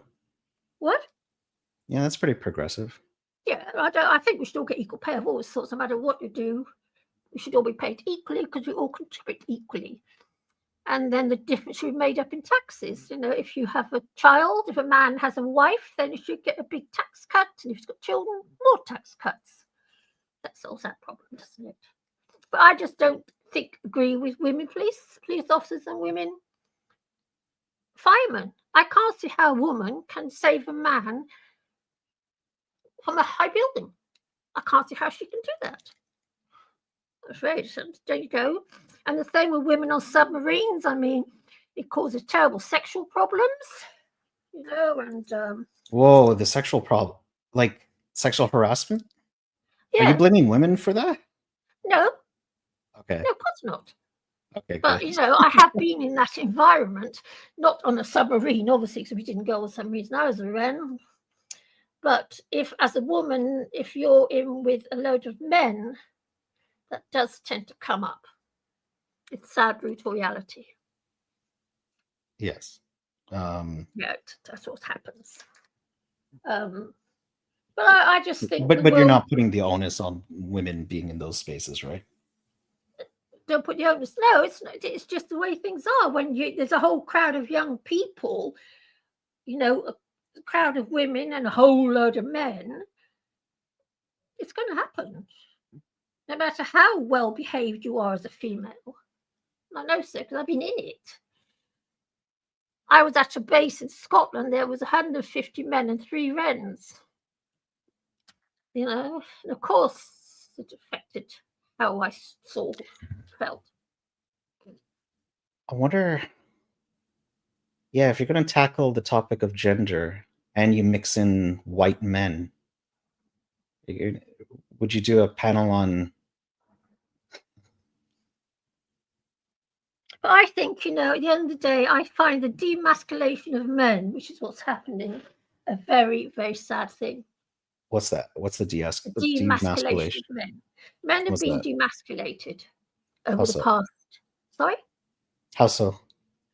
Well, back in the 70s, 60s, 70s. I'm a lot older than you, aren't I? Yes?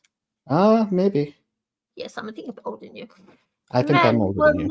You know, there was a definite. We saw men were seen as being more. I don't know. Men have been emasculated. How? Can you specify? I don't know. It's society we live in. Okay, well, I'll just do the opposite of that. Sir, yes, sir. You know, I find that I wouldn't like to be. I don't know what I think really. I don't know what I think, but I just find at the end of the day, I preferred the day when police officers were 6 foot tall or whatever they used to be, and firemen were big beefy guys, and you think yourself, wow, what a beefy guy. And I preferred those days.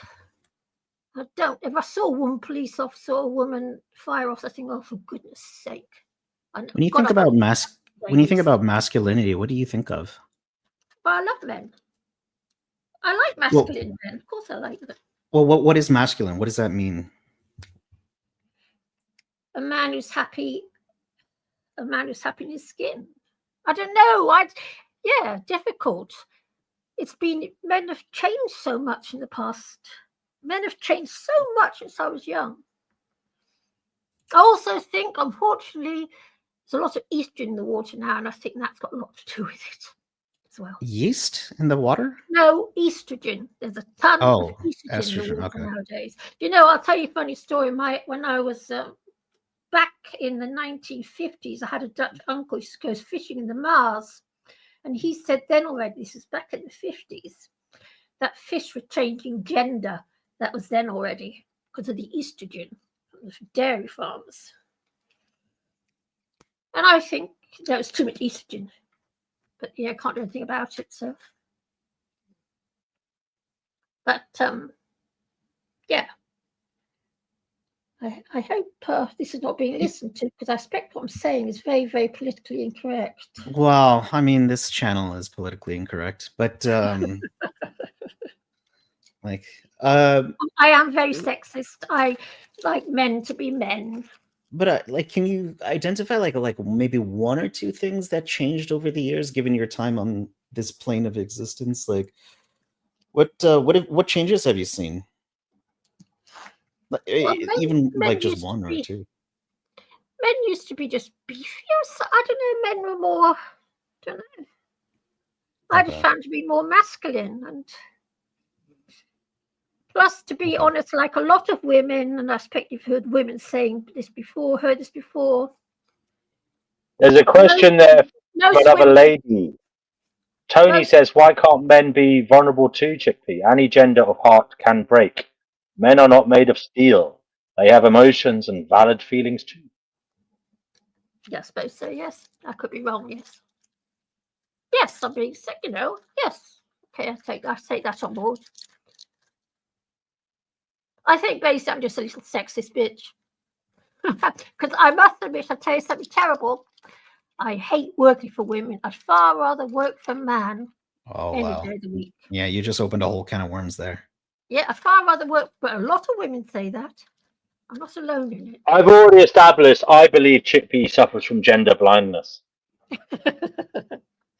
right? Which is where she sees only that which attracts her to the opposite gender. Because she's a heterosexual woman, she is attracted to a certain kind of man, and that is kind of her god, as it were. And Yes, and she right. views she views other men as lesser because of the attributes that she looks for in a man, and also she views other women as lesser because her main focus is that which she's attracted to. Yes, you're right. Yeah, you're right. Well, I'm not attracted to women. I'm attracted to men, but yes, you're right. Yeah, you are right. But I'm not alone in that. I've met most of my female friends used to work the same work as me, didn't like working for women. I'm not alone in that one. Far rather work for a man any day. And we also established that Chickpea has this kind of, although she's very seemingly volatile here and well able to stand up for herself, she has often said that she likes to be submissive to a man that she's attracted to, and that is her that is her natural preference, that she likes to let a man take the reins. Is that right, Chickpea? This is your default setting, and this is what you look for in life. I like a man who's more powerful than me. Yeah. Yeah. But what most women do. I'm just surmising that all these personal preferences you have that come from your sexual selection of another human being, these, in my view, are what are peppering your likes and dislikes of the kind of structure of society, and indeed shaping your preferences for who should be governing it and who should be leading the way and deciding what to do. It's all down to your throbbing vulva. Dare I say it? No. Mine doesn't work anymore because I had the op. Well, fair enough, but you still have these innate desires, I suppose. I had the op, so there's nothing there anymore. But yeah, But it is interesting to think. It's not something I've ever thought about. How sexual identity can shape one's leanings in regards to preferences for leadership, preferences for roles in the world, who should be doing this or that. It's not something I've actually paid too much attention to. And I don't quite know. I think it's a very interesting subject. How does sexual identity shape one's preferences for leadership and roles in society? Well, of course it does. Of course it does. Yeah, I know it does. I'm just saying it's a very interesting thing to explore, I think. Well, perhaps we will do a show on that. I would have thought that was I would have. Well, I know that I used to love David Steele, the leader of the Liberal Party. Oh, I loved him. You wouldn't remember that, would you? I don't remember him, no. Yeah, I think the oldest, was it Neil Kinnock? Was he a Liberal at some point? No. Neil Kinnock, he was Labour, wasn't he? He was Labour. Who was the guy at the same time as Neil Kinnock then? Oh, yeah, I know you mean. Yeah, I used to love all them. I used to love David Steele. Heseltine was always a Tory, was he? Yeah. Yes. There was someone around that period. I can't remember. Oh, so many time of them. ago. They don't seem to stay in power for long. I loathed Maggie. Oh, I loathed her. I actually danced. So Pamela is making out that I'm some kind of a tyrannical blocker, and I'm sorry, Pamela, if that's how you feel. But it is what it is, I'm afraid. You are free to come back here next time, and hopefully you won't get blocked. Tony says society is shaped by our parents, and they together with society shaped us. Yeah. Yes, that's what's happened. Mm-hmm. Yeah, but I find boys nowadays are nowhere near as masculine as they were when I was young. They're not. But I think it's to do with the estrogen in the water. I said this to Brother Marcus. Our water supply is crammed with estrogen. They do say that from the. They say that from the washing powder that we use for our clothes, and also from dairy farming. Dairy farm, but also from the pill itself. Women take hormones to manage their menstrual cycle, and that goes into the water supply as well. It's feminizing men. It is. Apparently, the frogs are turning gay. As what's his name would say, that guy from Infowars. What was his name? Oh yeah, Alex Jones. Alex Jones. Yeah, he made a whole thing about frogs turning grey because of gay. Sorry, Yeah, my because of uncle, estrogen. 70 years ago, Yeah. my uncle used to fish in the Mars, the Dutch river. 70 years ago, he said already then, back in the 50s, that the fish were changing into females, and that was 70 years ago. This is in Holland. Yeah. So it's nothing new, and I do believe it's happening. I really do believe it. You know, I just Well, I mean, I've heard stories about the Y chromosome getting less and less in terms of its genetic basis, and less. Basically, there's less on it as time goes by, and there is speculation that somehow or other males might disappear. Yes, because there'll be surplus requirements. Yeah, yeah, I think it's happening. I really do believe it. Certainly seems to By be. the way, Adam Walker, welcome, brother. Good to have you with us. He says chickpea for Prime Minister. I love Oh my goodness! Can you imagine? Can you imagine? Can you? No, I'm not sure what that would be like. Would she be walking around whipping us into shape? You're not masculine enough, you know, and throwing you into a masculinization program, you know. Yeah, no more land, no more animal farming. Put stop to that straight away. Well, that's yes. Jay says, let men be who they want to be, even if it means less masculine, because we, as in men, let women be less feminine nowadays, and it's not an issue for them. So let boys be who they want to be. Being a man is hard too. Jay, brother, that's a very interesting and I would say healthy perspective. Jay, do you want to come on here and talk, brother? Why do you think that's healthy? Chickpea disagrees. Yeah, because I think there's a lot to be said for letting people be who they want to be, as long as they're not. What if I want to be? What if I want to be someone who just stays in bed all day and just gets sick? Yes, I see what you mean there. I would say, as usual, brother, you've opened up a can of philosophical worms that can munch into my head, and make my brain turn to mush, and make me basically unable to answer any question with a sense of confidence.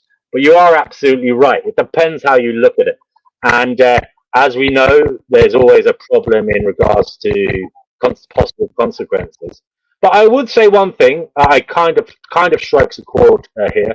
And that is, if we allow one segment of our population, and in this instance, 50% of the population, to be one way, then it does seem unfair to not allow allowances for the other 50%. You know, it seems to be when it's that broad and when it's the net catches that many people, it seems unduly harsh or unfair to treat people vastly different. You know, what do you think, Brother Mark? Across the board, the same. Then we should enforce roles. How's that? Yeah, but I would say what is masculine, what is feminine. I think this argument is fraught with problems. I think this is fraught. I think Chickpea wants us to go to the gym. All right. I think this is fraught with problems because the thing is, Chickpea, if you look at the kind of science behind even the ovulation, the menstrual cycle. Apparently, women have preferences for different kinds of men at different times in the cycle. I know, yes. So you don't always prefer a masculine, very ruggedly masculine man. Sometimes you like a more feminine, thoughtful man at other times of your cycle. Now, that's apparently proven statistically with lots of clinical studies asking women for their preferences in men. Depending on what time of the month it is. So, given that is an actual fact, generational stuff too. Like different generations have different preferences, and like if you look at the ideal man, like 20 years ago compared to now, like it is different. The reason I say this is because I tend to be one of those old-fashioned rugged guys, and some of the guys that are doing really well in the dating world are more, what do they call it? Metrosexual. They have more, I don't know how to say it. Like, well, I see what you're saying, but I do believe less beefy. I do believe if a 6'7" beefy Adonis walks into a club and starts dancing well, I don't think he's going to be short of, attendees, put it that way, to his phallus. I think that there is a certain, it depends. It all depends on where you are, what you're doing, And I think a lot of it is value. If you can show value to the opposite gender in some way or other, that's what really matters, is the value. So if you're like this physical specimen, that will attract their attention. But women have a critical eye. They're always looking for faults. That's their natural disposition. They're always trying to see, is he as perfect as I think he is? And they will be analyzing the individual. At least the very intelligent, the more intelligent they are, the more greater analysis I believe they will do. And some of them will see value in other things that compensate for other things that they hold valuable. But those compensatory things will, let's just say, be beneficial to the male. Because, for example, if he isn't this physical specimen, but he is thoughtful and he is intelligent in some way, or he's a good provider financially, these things may well be put into the mix and persuade the female to, go home with him or whatever. So it's not a simple equation, I would say. It's not a very simple equation. What would you say, Chickpea? Yeah, you're right. It's still to do with being a good provider. A value. I'd say it's adding value in some way. You know, in many ways, it's like a belief. It's like you have some ability to imbue in that woman a belief that you can add value and make their life better. To do with providing. Yeah. Yeah. But it's not as simple as to say it's financial provision. It's not as simple as to say it's financial provision.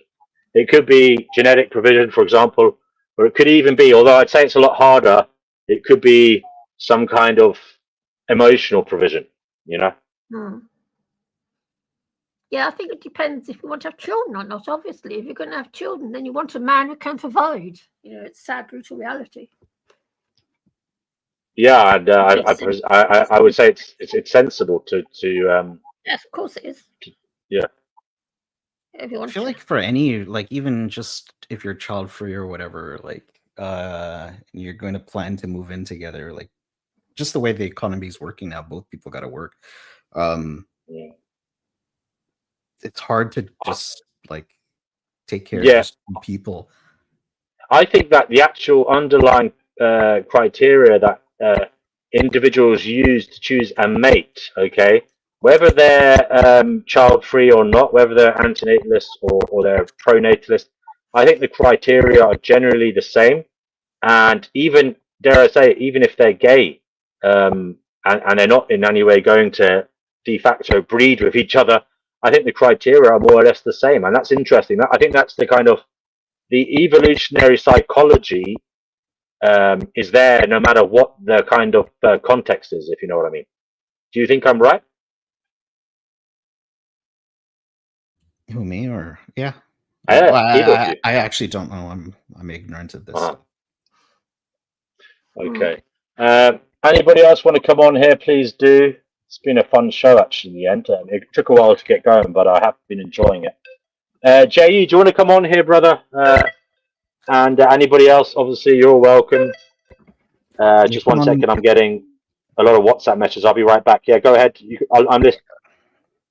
I was just gonna say, JE, you should come on here. So you married Marcus? Marcus? No. Why not?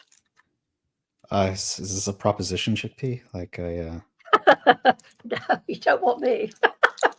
Well, that's nobody wants me, so there you go. We're don't want me. You and I will start talking for the next 10 years on YouTube. This is our life now.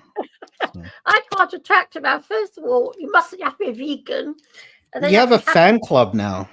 And you have to be happy to sleep with 7 cats. I mean, people like cats. Because I take all my cats to bed with me. Vegan spaces have more men now. Yes, I know. Isn't it lovely? You know, when I was young, that didn't exist. Now it's everywhere. Where I live in. Yeah, I joined like the vegan space when it was predominantly women, and There's I've more seen the vegan men now. change over the years, and Yes. it felt Yes. good to like the Yes. first early years, but now I Yes. feel like the men are overshadowing the women. Like Yes. I don't see that. Like it's just it's weird to see because It's lovely to see. well, I don't know, because a lot of the work of animal rights was done by women. Yes, So I know. Tell me about it. Yeah. I know. I was it young. feels like it's getting overshadowed now, and I don't know. It's getting, I don't know. Oh no! I tell you something. I wish I was young because I'm too old to do it now. It's I've become very violent in my when I discuss things. But when I was young, I was the only vegan I knew. Whereas now that there's so many of them where I live now, vegan cafes, and because I won't date a meat eater. Is that the question? And, so I've been on my own most of the time. Well, that was a big when I started to go vegan. Well, when I was vegan when I started, and met a lot of women, because again it was mostly women, and they had a lot of relationships, because trying to find vegan men was hard, right?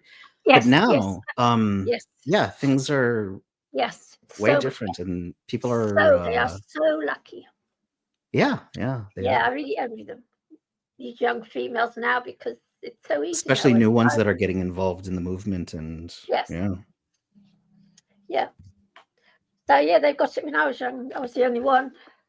Yeah. So I used to date meat eaters, but that was I just dated them. I did try marriage, but it only lasted for 2 years. I couldn't cope with the whole meat thing. I'm very can't What cope with it. if could you like if you were to marry a vegan man, would that work out? Yes, it would work out, because that was the only problem. That was what broke us up. Me and my husband. It was just meat, and we made a deal. We only would eat meat away from home at work and things. At home, it'd be a vegan. But when we had a row, one day he brought home some lamb chops or something, left for me to clean up, and I knew the marriage was over. Been together for about 2 years. It's finished. I don't want that in my life. Just don't want it. Oh, it makes sense. I get it. Yeah, they've been on my own since. I've had my dates and everything, but most men tend to be meat eaters. I just don't want it. I'm very radical. I'm disgusted by it, actually. Why? Huh? Why are you disgusted by that? Because I just think it's so wrong. What we do to the animal kingdom, what we do, makes me sick. Oh, I thought you meant having that idea was disgusting, but okay. No. What we do to the animal kingdom makes me sick to the core of my being. It really makes me sick. It amazes me that people are so cavalier about it. People don't care. I'm always nagging about it to my neighbours and things, and I may as well just talk to a wall. No, they just don't care. I just don't understand, because I guess I like animals, and I think it's wrong to kill them. You ever been to like a veg fest or a vegan festival? Like it'll make you feel less like a minority. Oh, I did years ago. I went to a couple in Covent Garden. That was years ago, yeah. But I now just live in a flat with 7 cats because I've stopped working, and I just stay at home with my 7 cats. And I've got rheumatoid arthritis, so it sort of puts a bit of a thing up in one's life. Yeah. Sorry to hear you have that. Huh? Sorry you have that. It sounds like painful. Yes, it's my bitter inheritance. My father had it and I got it. So yeah. Still, I was able to retire early, and I live in a world where my rent's paid for me and I get lots of money for the state. Are you in the UK? No, Canada. Well, soon to be America, apparently. Here in the UK, we tend to get looked after. I'm doing all right. Don't worry about me. I've got a nice garden flat, lots of grass outside and grounds. If I need anything, just email. Send a couple of. No, I'm fine. It's been a blessing in disguise in a crazy sort of way. It has been. Yeah, because I could. Yeah, I could stop work and I could do what I wanted to do. What do you do? Like, do you? I Like, used to be a legal secretary, okay. and now I just read lots of books. I just spend time with my cats. I grow lots of plants, and I sleep. What are you reading now? I know you were reading Benedict, but like, are you doing anything else now, or what do you have planned on your to read list? Nothing really. I just read a bit of one thing and read a bit of another, and yeah, I've got lots and lots of plants to care for, and I've got my neighbours, and You yeah. get along with your neighbors? Yeah, we get That's okay. good. Yes, I'm quite lucky. Yes, I live in a really nice little block. I've been very lucky indeed. There's loads of space for the cats, and it's nice for the cats. It's why I stay here. They've got a nice big space to play in. Little bit of land. Been quite lucky. Yeah, you got any pets?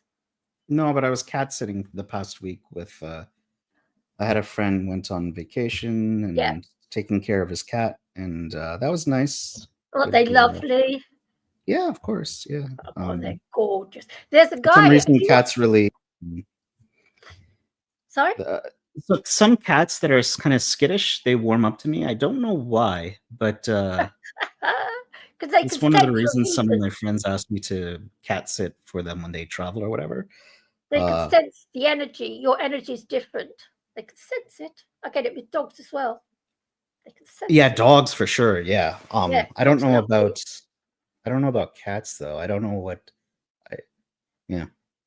No, cats like me. Sorry. Yeah. Cats like me. I don't know You why, should get but a they do. couple. I used to foster cats. Yeah, I couldn't be without mine. Couldn't be without. If I didn't have them, I don't know what I would do. I'm not really without everybody I know has a cat. Like I have a lot of cats in my life. It's just they're not at my location right now. Yeah. Actually, there's a guy on YouTube called Catman757, or is it 575? He's in Canada, and he's got this colony of cats that he goes and feeds every day. You ought to see them. It's lovely to watch. Well, yeah, I love cats. Cats are my favorite life form.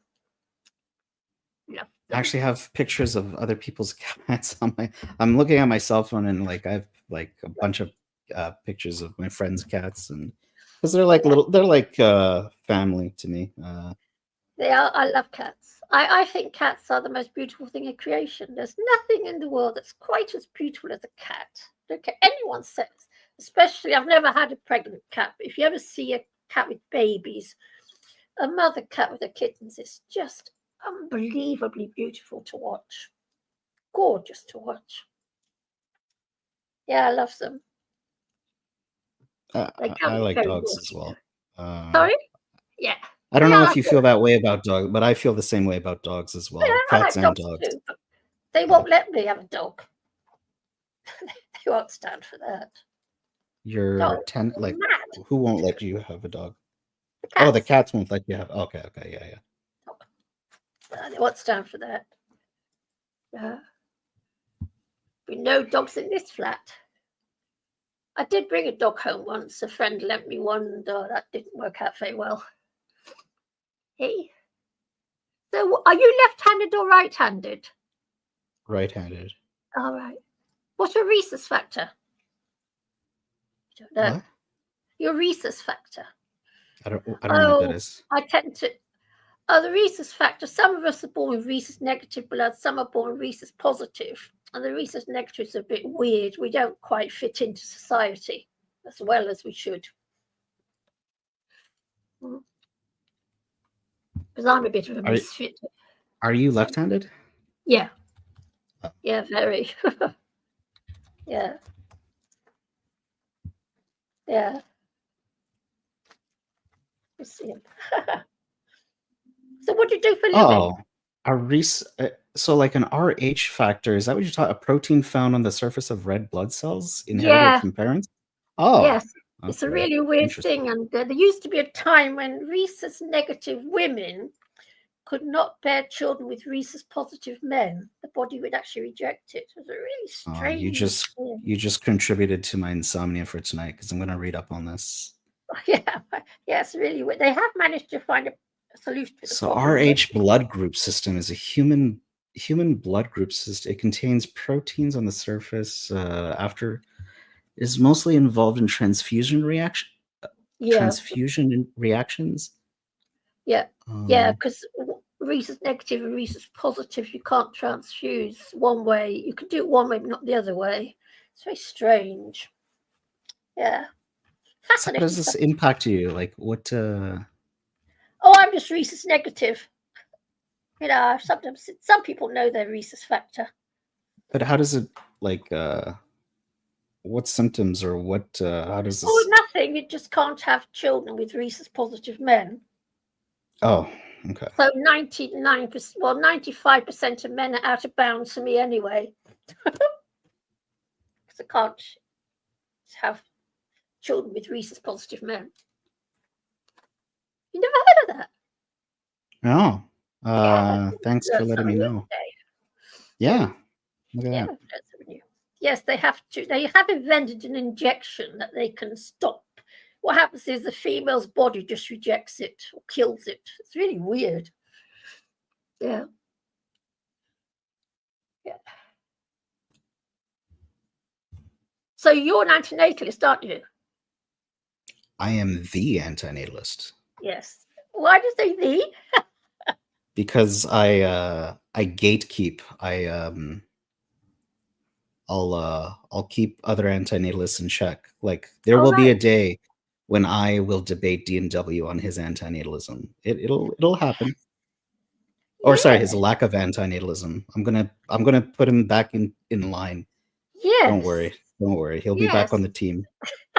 Oh, I can't wait to hear it. Because I'm very antinatalist. Very. I think we should go extinct. Actually, I did it to you one time because I think I was in chat and I was asking you about your antinatalism because I wanted to make sure that you were, Yeah, I've been one since I was tiny. It was always there. When my mother got pregnant and I was a little girl, I was just horrified by what she'd done to herself because I knew. Oh, it was about because you said something about like rich people having kids, and I was like, wait a minute, are you okay with rich people having kids? No, and then I said. You clarified. Yeah. Yeah, I 0.5. I can understand they have children. I can understand it. Why the proletariat have children is a mystery to me because I look around me and I would never knowingly bring another person into this. And I don't have a bad life. I've had an easier life than most people have had, truth be known. But I don't know why they do it. Just don't understand. Don't they see the truth? I mean, don't they see it? But I find the human race very over-optimistic anyway. They're full of this crazy optimism. Have you ever read the works of Barbara Ehrenreich? Barbara Ehrenreich? No.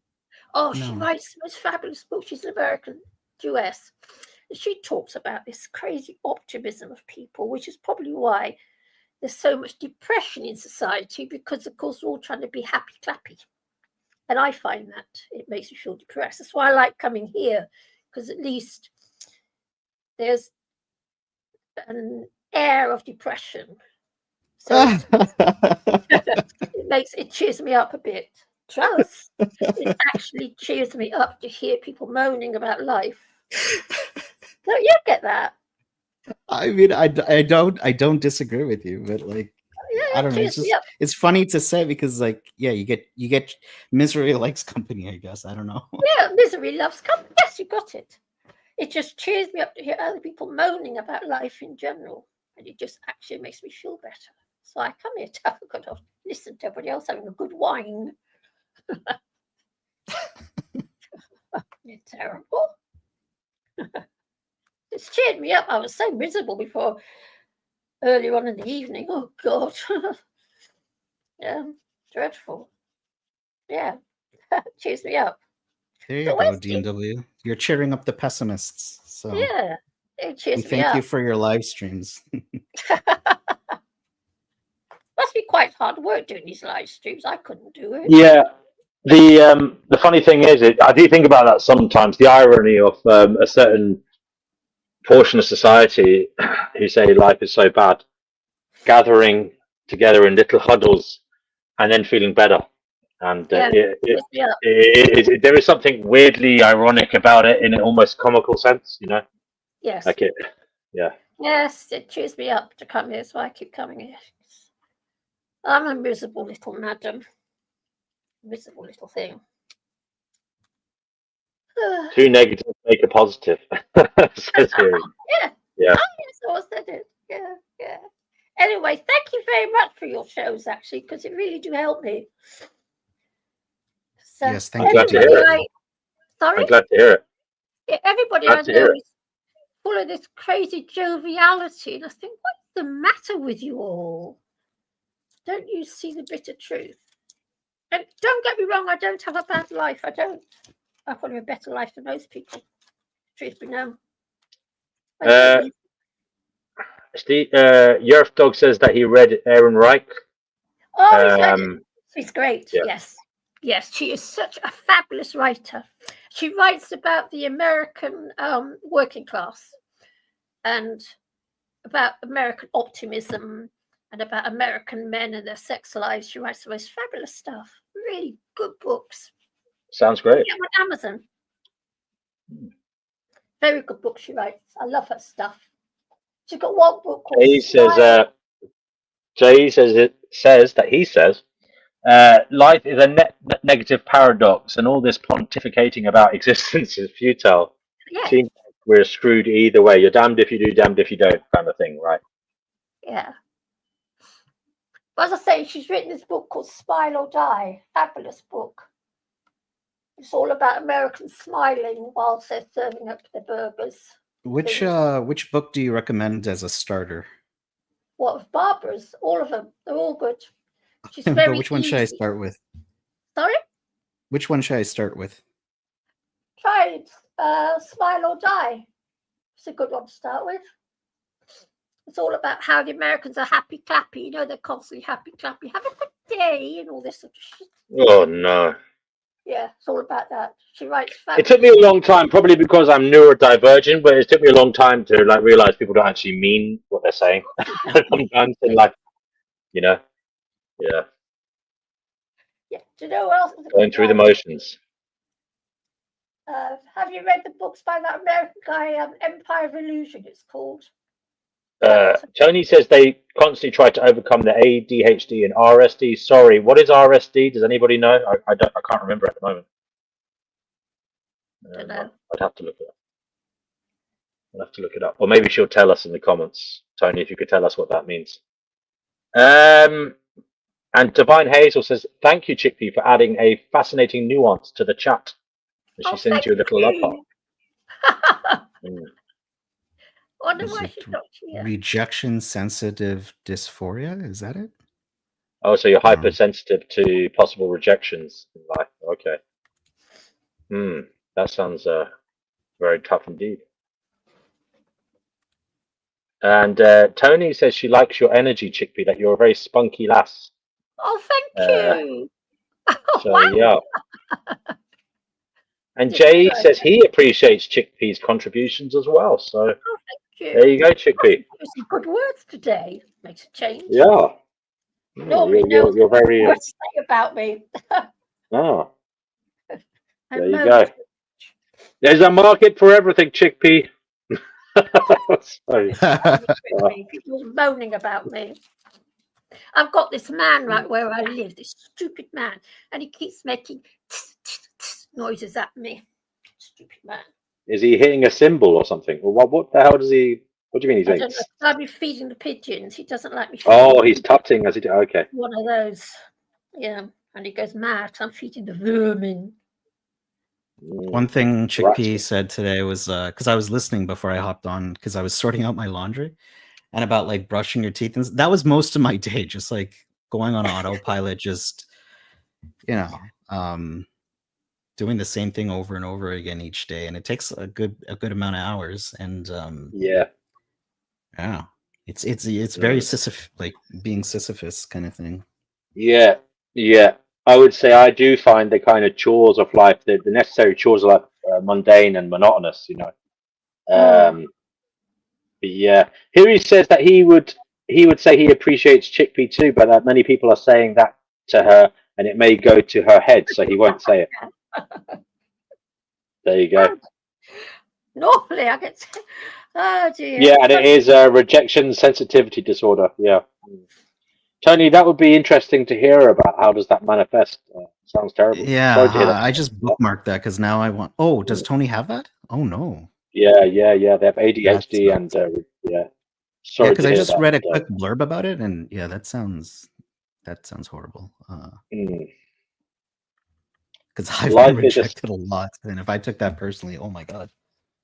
Life is a Sisyphean opera, isn't it? Yes.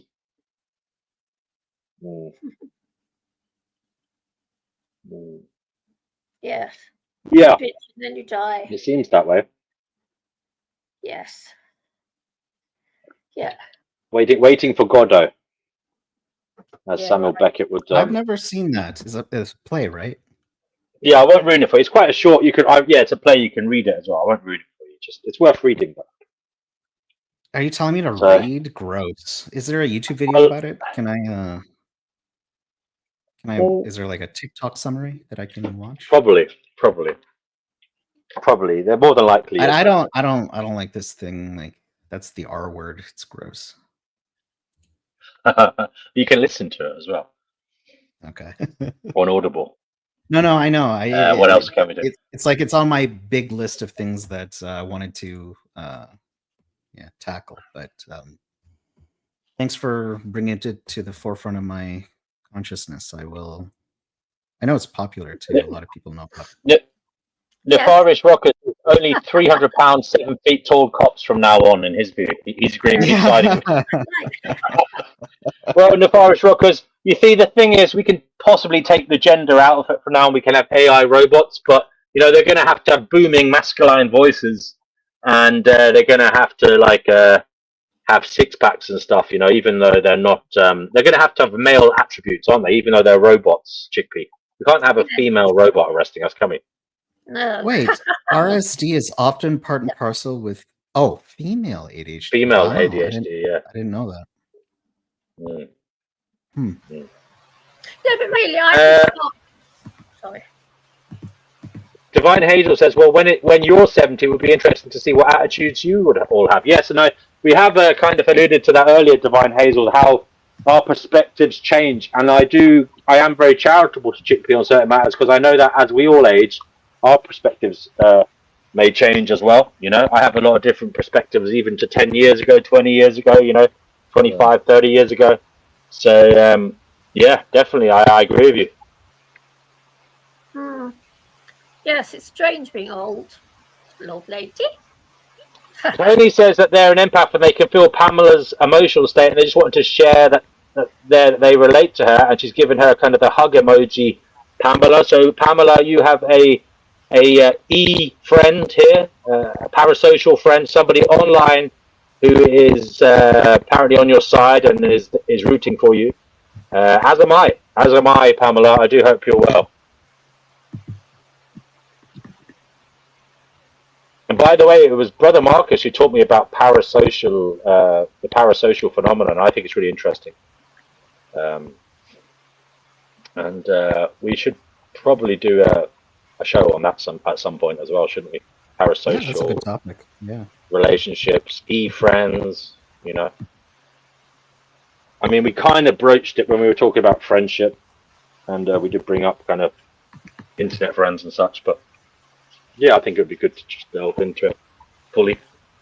So yeah, Grim is back. Grim Opus is back. Grim, what is it you'd like to say, or what is it you feel compelled to say? Because sometimes we feel compelled to say something. We don't necessarily like saying it, but you kind of feel compelled to say it. Yeah, so I find it interesting how a lot of these episodes seems to line up with stuff I tend to think about. So before I knew about the topic of this episode, I wrote down a list of life lessons or stuff that seems to fit into my worldview. Mm-hmm. And since this episode is about what one has learned, I could talk about the stuff I've written down, which was Absolutely. things. That would be very interesting. So yeah, go for it. The floor is yours, Uh, Grim. Go ahead. so so one thing I noticed is no one is going to tell. And by the way, yes, these are like I'm aware these are like over generalizations, but I find that it's like an interesting rhetoric to use. So don't take this literally. This is like an overgeneralization. One could say like there is like this case where this doesn't apply, right? So the first thing is no one is going to tell you how to get out of hell. If there is something one could do better, or if there's like one like the reduction of serotonin, for instance, one will never be told the usefulness of having low serotonin ever. There's no way.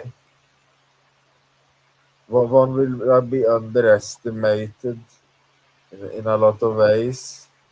Like one will be underestimated, and one will have the people will have the belief one isn't going to be able to do certain things. One isn't going to be able to take care of responsibilities. The subconscious limiting beliefs people have for each other makes sense. One is aware that other people are like machines, and machines have limitations. A car can't fly to the moon, and, I, and I guess neither can a person. There are these useful limitations that are set in place, I guess. And if one is aware of other people's limitations, one can come to their rescue, or help them if one is aware they can't do things. But likewise, it also leads to neglect, where one isn't able to like get them out of hell, or because one thinks they wouldn't be able to do so. Um, and next is another thing that other people doesn't take one's ambitions into consideration. Um, this is true, especially in the world of like the mental health industry. I guess it's the mental health industry doesn't take people's individual motives or ambitions into consideration, so that I feel like I talked about it sufficiently during the mental health episode. And then there's the fourth or the third one. And that is that controlling and inhibiting people's power and freedom leads to unexpected retaliations. One could try to make up. I could come up with many examples. One could try to make people feel guilt for something they did, but if the guilt exceeds a certain threshold, then inevitably they would try to like repress it, I believe, and come up with excuses. And or if they fail, if they feel a shame that exceeds a certain threshold, they wouldn't be able to bear it, and they would come up with excuses, and not take responsibility. And if one tries to block someone's receptors, they would also try to retaliate by increasing the amount of neurotransmitters, often through drugs or nootropics of some sort. That stuff tends to happen. Uh, like a lot. There's a countless like examples. Uh, one can, but if one tries to make people feel a certain way, or one tries to be overprotective of people, they will fight back, and it will lead to some sort of unexpected retaliation. Uh,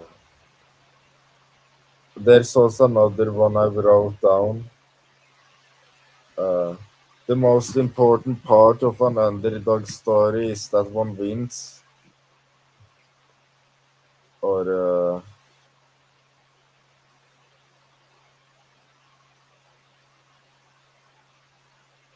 I Okay, could Seb. talk more about these, but I feel like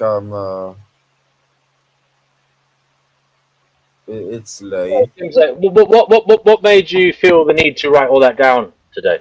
Uh, I, I didn't write it down today.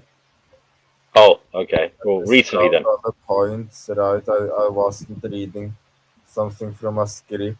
I was just reading the original points, and then I was talking about my thoughts. I, Hmm. I just thought these general truths were very interesting. Yeah, they are interesting. How does all that make you feel though now going forward? Right now it's late. I feel sleepy. Okay, brother. Well, is there anything you'd like us to question or like think about as a closing remark? There is one thing I like that would be applicable to the people that watch the stream. That's something I've been thinking about for a long time. Imagine one was the second or the corner in the corner for a fighter. One would have to think about what one would tell them. Would one tell them it's all been predetermined anyway, or would one tell them uh, the fight isn't worth it? It causes more net harm than good, or according to negative Yeah. utilitarianism, this leads to harm or something. You raise a very interesting and astute point there, Brother Grimm, and I think it's important to think about, and it's a very hard thing to frame and give a good answer to. Like, given one's beliefs, if one has very pessimistic beliefs, or even if one has no ultimate hope in materiality or for humankind, if one believes in hard determinism, if one believes there's no free will, okay, um, what does one do?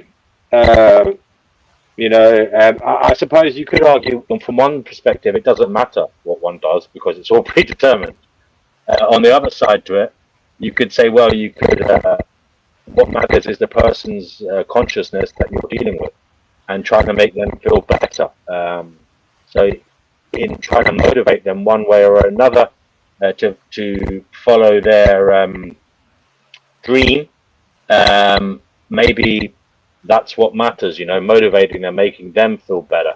But of course, it becomes a mindfuck when you think about the consequences of them following their dream for other people, especially if it entails possibly harming people directly or indirectly, or the mere fact that you don't know whether it will or not.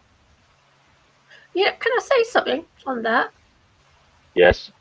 Yeah, well, this is what I don't understand when people talk about there is no free will. Okay, well, I believe the revelation and we're all going to be killed off for sinning. So if we're living in a universe where there is no free will, why are we going to be killed off for sinning at this end of days? Maybe because it's only a story and it's not actually true. I believe it. Yes, I believe it. Have you ever read the Revelation? Have you read it? Maybe I should. I mean, maybe we should do that. How long is it? Is it very long? Oh, it takes a few hours to read. Are you serious? About 4 hours. 4 or 5 hours. Is there a concise? Sorry? Is there a concise version of it or something? Concise main points. It's just, I don't know why it's captured me. I think it's due to the fact that I was saying this before, weeks and weeks ago, about the woman in the sky, and this whole story, this woman in the sky. But scientists have confirmed that it did happen. It happened in 2017. And that's okay. So here's a concise overview of the main points of the Book of Revelation in the Bible. John was the writer. I think he wrote like 60% of the New Testament, right? Yes. He was the And John wasn't apparently a very nice man in his previous incarnation on Earth before he became a Christian. I believe he used to work for the Romans, feed Christians to the lions, right? He was quite a decrepit man in many ways. Brother Marcus says he'll be in the audience. He needs to step away from the computer for a bit, but he'll listen on the phone. Okay, Brother Marcus, well, it was lovely to have you with us as always. You can come back on if you were able to. So John wrote it. He received a prophetic vision while on the island of Patmos. So that's in Greece, isn't it? Right, somewhere. So it was letters to 7 different churches. Okay. Yeah, seven Christian communities in Asia Minor. Okay, basically talking about their faithfulness. Okay, lack of. It's commending their faithfulness or warning them to repent and overcome moral or spiritual failings. So, okay, so there's a mixture of the reason or why he wrote it. It also had something that was in the first few chapters, 1 to 3, and in chapters 4 to 5. So you know better than me. I'm reading a synopsis of it actually online. In chapters 4 to 5, John had a prophetic vision of a heavenly court where God is praised as the creator, and Christ, who is metaphorically shown as a lamb, and Christ is recognized as worthy to open a sealed scroll. Okay, so there's a scroll that disclosed the future that would unravel for humanity. Yes. So this is a vision that was described in the Book of Revelations in chapters 4 to 5. It's the heavenly throne room. Okay, vision. That's how it's kind of. It is what they Now, in chapters 6 to 16, okay, so 10 chapters there, there's something about the judgments, okay, so basically, Jesus opens the sealed scroll, okay, and says what is going to happen, okay. So, the seals show the cataclysmic events unfold as each of the 7 seals on the scroll is opened, okay, so 7 seals, so that's for the 7 different churches, okay, or Christian communities throughout Asia Minor. There was a scroll for each of them, and each seal represents a cataclysmic event, okay. Yeah. Apparently, there's something to do with trumpets. Yeah. And a second series of 7 judgments involving cosmic disturbances and plagues. Okay, so 7 terrible things happening, and then 7 more terrible things happening. And then something to do with the iconography of bowls or vials, so containers for liquids. In the final series of the 7 plagues, okay, completing God's wrath against evil. So basically, 777 seems like the. Am I right? A series of 7 different events occurring. Yeah. For each of the communities, and it seems to happen numerous times. So there's 7 is the number that keeps cropping up. 7 terrible things happening across the world for various peoples, and then again and again. Anyway, this all leads. These terrible events are the kind of precursors. Okay, they're the kind of warning signs that something is going to happen, and that something is a conflict with evil, apparently. Okay. And this is shown in chapters 12 to 14 and 17 to 19. Okay. Now, in these chapters, as I said, the terrible things that were predicted in chapters 6 to 16 lead up to this battle with evil. So there's this Yeah. worldwide conflict with evil, and there are symbolic, perhaps metaphorical figures that are utilized to demonstrate the effect of the battle. And these metaphorical, symbolic figures include such monstrosities as dragons, beasts, and Babylon. Okay, and these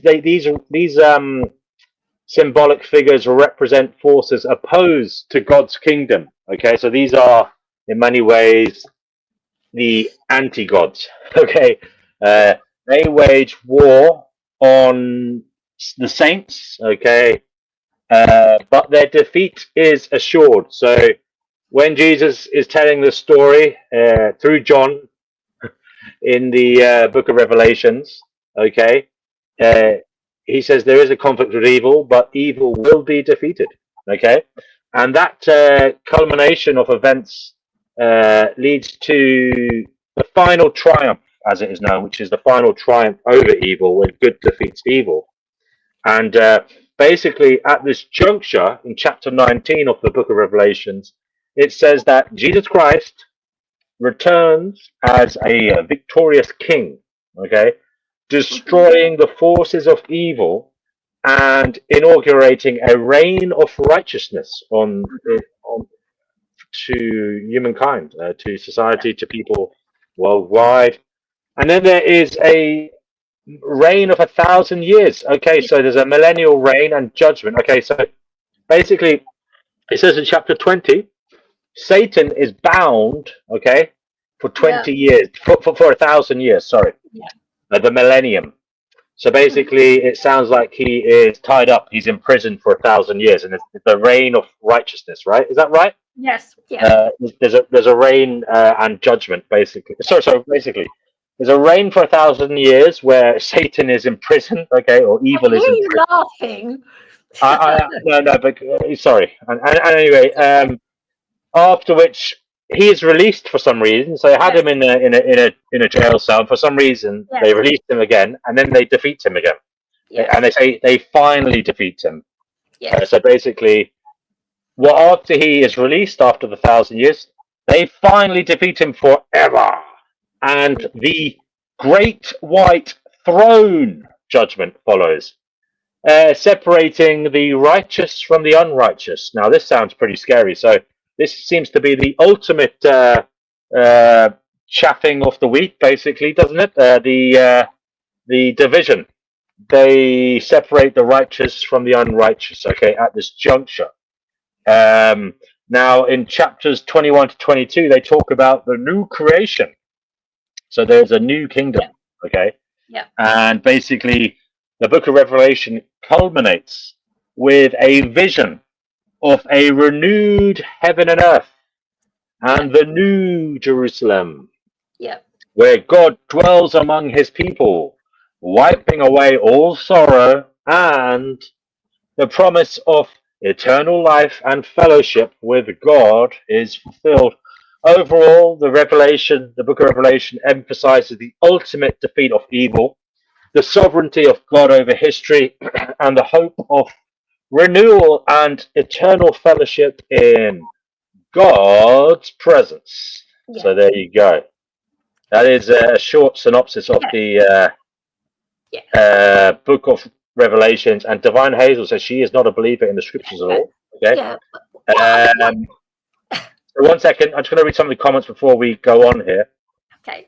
Tony says, Satan, the ego mind, is merely the temper. Free will is your choice to do good or evil. Tony says, the island of Patmos is a reference to the astral world of dreams. Okay, so yeah, it did sound like a bloody astral projection. I did think that when I was reading this. It sounded a bit trippy, like what those New Agers talk about with astral projections and stuff. Tony also says John is the conscious mind, and that is why he says the one who comes after me, the Christic mind, is greater than I am. Okay. Jesus says this is what Tony says. Jesus says, I am the first and the last. The bolder the letters and the numbers in the column, refer to which god is speaking. If you highlight the alternating bolded, you will see two different stories side by side. The first bolded equals good god, the second equals bad god, the third is a good god, and so on. The great white throne is the super hot white sun. Ooh, the golden sun left us in December. Golden sun left us in December 2012, apparently, according to Tony. Someone's seen a golden sun, because when I was young, the sun used to be yellow. It's now white, but when I was a little girl, the sun was yellow, and it was. And I get so many young people saying to me, Liz, don't be stupid. No. When I was young, the sun was yellow. I promise. It was. That's the weird thing about it. Promise. The sun used to be yellow. Right, I'm going to look for something on the Antichrist and the mark of the beast. Okay, so basically, this is all related in the Revelation, right? The Antichrist and the beast in the Revelation. Okay, the specific term Antichrist does not appear in the Book of Revelation. Okay, so it's found in the letters of John 1 and 2. John, as a broader concept of anyone who denies or opposes Christ. In Revelation, the figure most commonly associated with what people call the Antichrist is the beast from the sea. Okay, in Revelation 13, this beast is empowered by the dragon, who's depicted as a metaphor for Satan, and it wages war on believers and demands worship. Okay. And the mark of the beast makes an appearance in Revelations 13, verses 16, chapter 16 to 17, is it? Or the Book of Revelation? I don't know. 13, 16 to 17. Anyway, is it 13 verses 16 to 17? I don't know. A second figure called the beast from the earth, often referred to as the false prophet, compels humanity to worship the first beast. He enforces a mark on people's right hands or foreheads, preventing anyone without it from buying or selling. The mark is described as the name or number of the beast, famously rendered as, you guessed it, 666. And the symbolism and meaning of this mark is that of total allegiance, okay, to the beast, rather than faithfulness to God. Taking the mark is portrayed as a willful act of loyalty to the beast's oppressive power, symbolizing rejection of God's sovereignty. Okay. In contrast, believers are urged to remain faithful to Christ, even though it could mean hardship or persecution.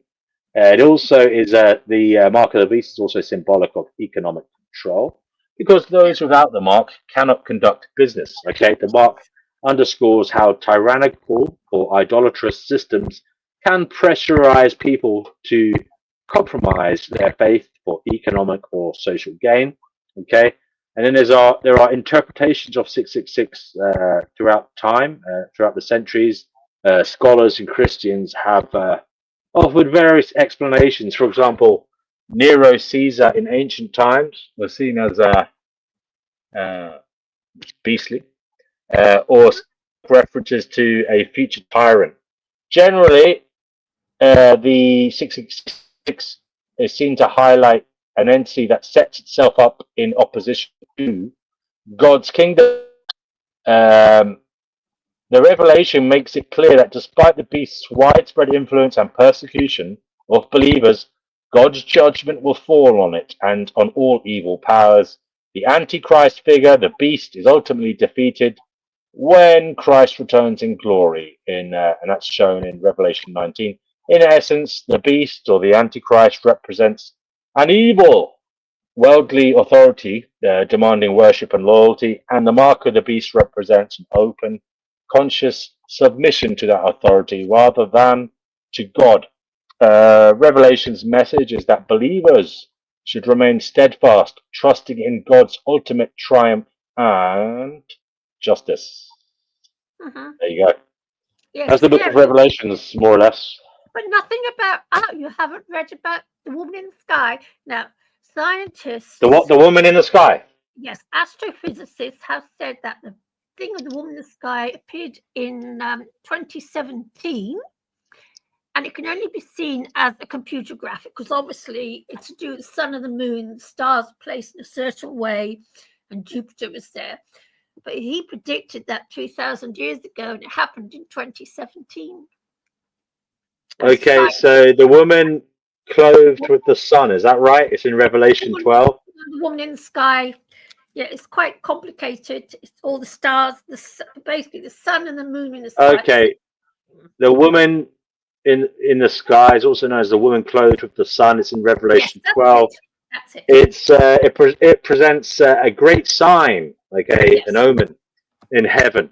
A woman clothed with the sun, with the moon under her feet, and a crown of 12 stars. She is pregnant and about to give birth. Yes. Symbolically, she is seen as the mother of the Messiah, so like Mother Mary. Yep. The woman gives birth to a son who is to rule all nations with a rod of iron. Yes, the child is widely interpreted as Christ, the Messiah. God's covenant people, many interpreters see the woman as representing Israel, or God's faithful people across the Old and New Testaments. In Roman Catholic tradition, some also see the woman as a figure of Mary who literally bore Jesus. The crown of 12 stars can represent the 12 tribes of Israel or the church's 12 apostles, highlighting continuity between the Old Covenant and the New. Okay. There is apparently a conflict of danger that is also depicted as a possible way of interpreting it. So a red dragon, identified as Satan, waits in the sky to devour the child. The child is caught up to God and his throne, signifying Christ's victory. The dragon pursues the woman, who is protected and nourished in the wilderness. This depicts the ongoing struggle between evil forces and God's people, yet with divine provision and care. The overall meaning of the woman in the sky. The scene illustrates the cosmic conflict between God's redemptive plan, through Christ and his people, and the devil's opposition.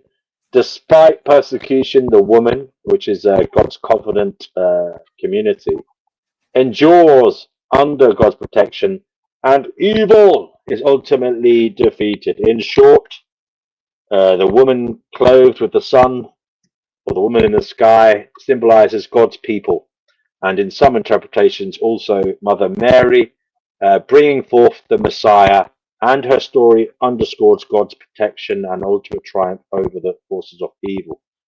Okay. Yeah, but what I'm saying is that configuration actually physically took place.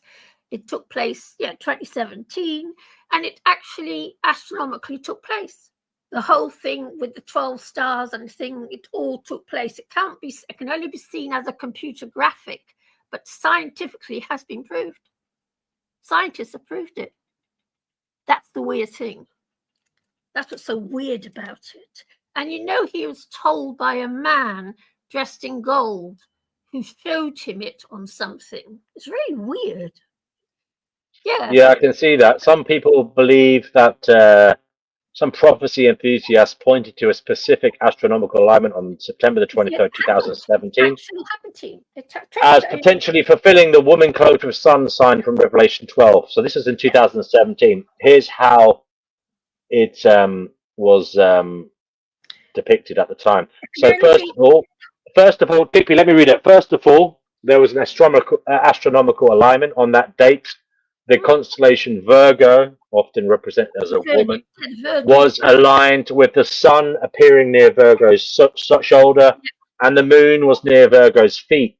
The constellation Leo, along with the several visible planets Mercury, Venus, Mars, was sometimes counted as to make 12 stars above Virgo's head. Some have claimed this was fulfillment of Revelation 12 and a literal enactment of Revelation 12. Verses 1 to 2, which describes a woman clothed with the sun and the moon under her feet and a crown of 12 stars. Proponents suggest that this alignment was rare and thus evidence of an end time. Yeah, it can only happen once. Yeah, 5,500 years. Okay.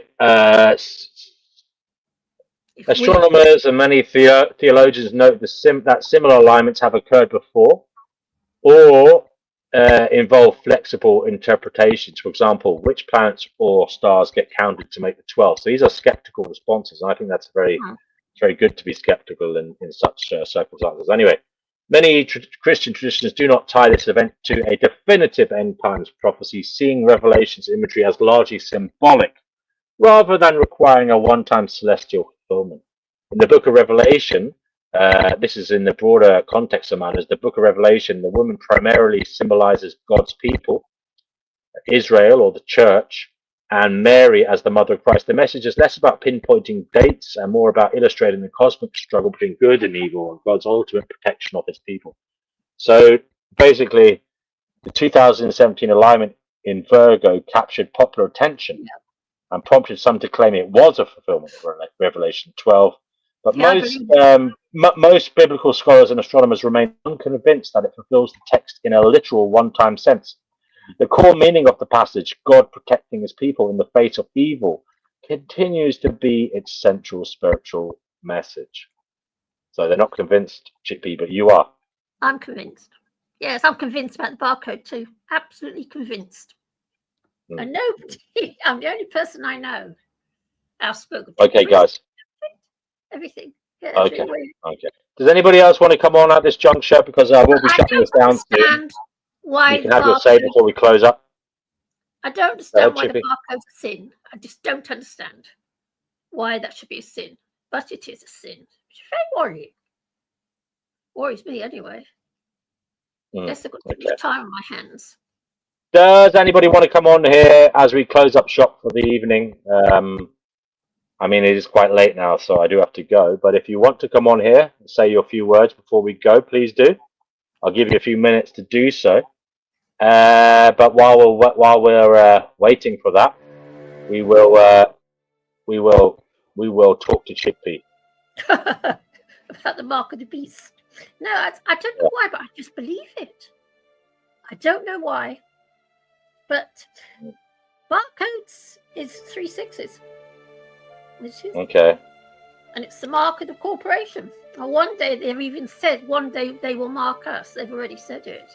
In fact, they're going to mark every single drop of water or some other rubbish they're going to do to us. Okay. I don't see why it should be a sin. I don't understand why it should be deemed to be a sin. That's what gets me. Because I'd be quite happy to be chipped. It seems quite a good thing to be. Don't need a credit card or nothing. So it's weird. Well, it is weird, but that's the way this existence is, isn't it? Very, very bizarre. And explanations of it are also equally bizarre sometimes.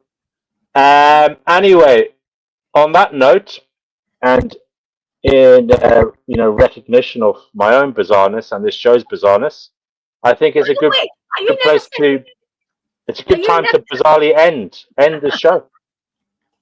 Are you left-handed or right-handed? I am a normie. Oh, you're normie. In that regard. I'm a lefty, obviously. I'd have to be, wouldn't I? Yeah. I'd have to be lefty. So Tony says the only true sin is to hurt the heart of another. Is that willingly, Tony? I presume it's willingly. But the show is over for now, everybody, and I do thank you all for joining us. We did try to achieve Gnosis. I'm not sure we did, but we had a go at it at least, and it's not easy. It's not easy, this Finding Gnosis, trying to find out what's going on, but at least we tried. So on that note, we will say goodbye for now and be lucky. We'll talk next time. Okay. We'll talk next time. Bye. Bye. Bye. Bye, everybody. Come back. Shadows call. We search for meaning. We question all. The path is winding. The veil is thin. Beyond illusion, let the journey begin. Seeking knowledge, breaking chains. Through the echoes,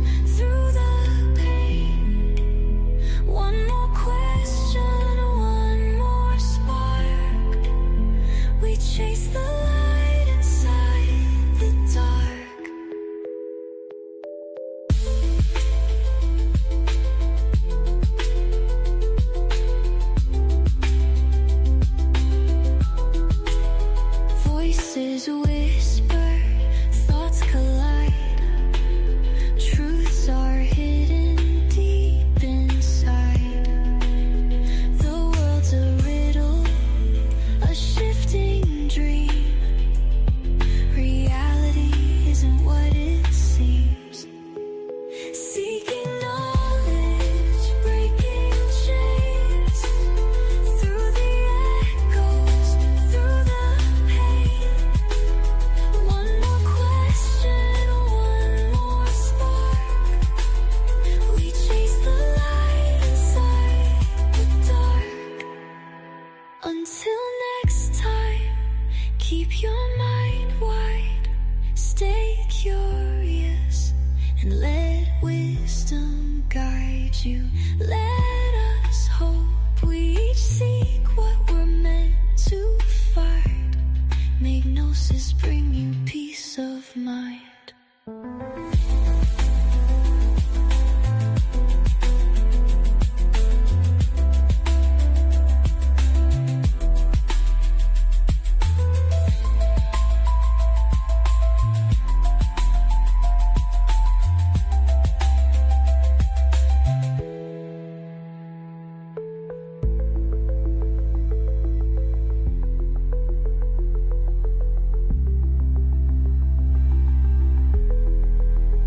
Until next time, keep your mind wide.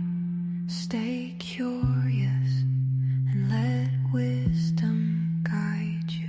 Let us hope we each seek what we're meant to find. Make Gnosis bring you peace of mind.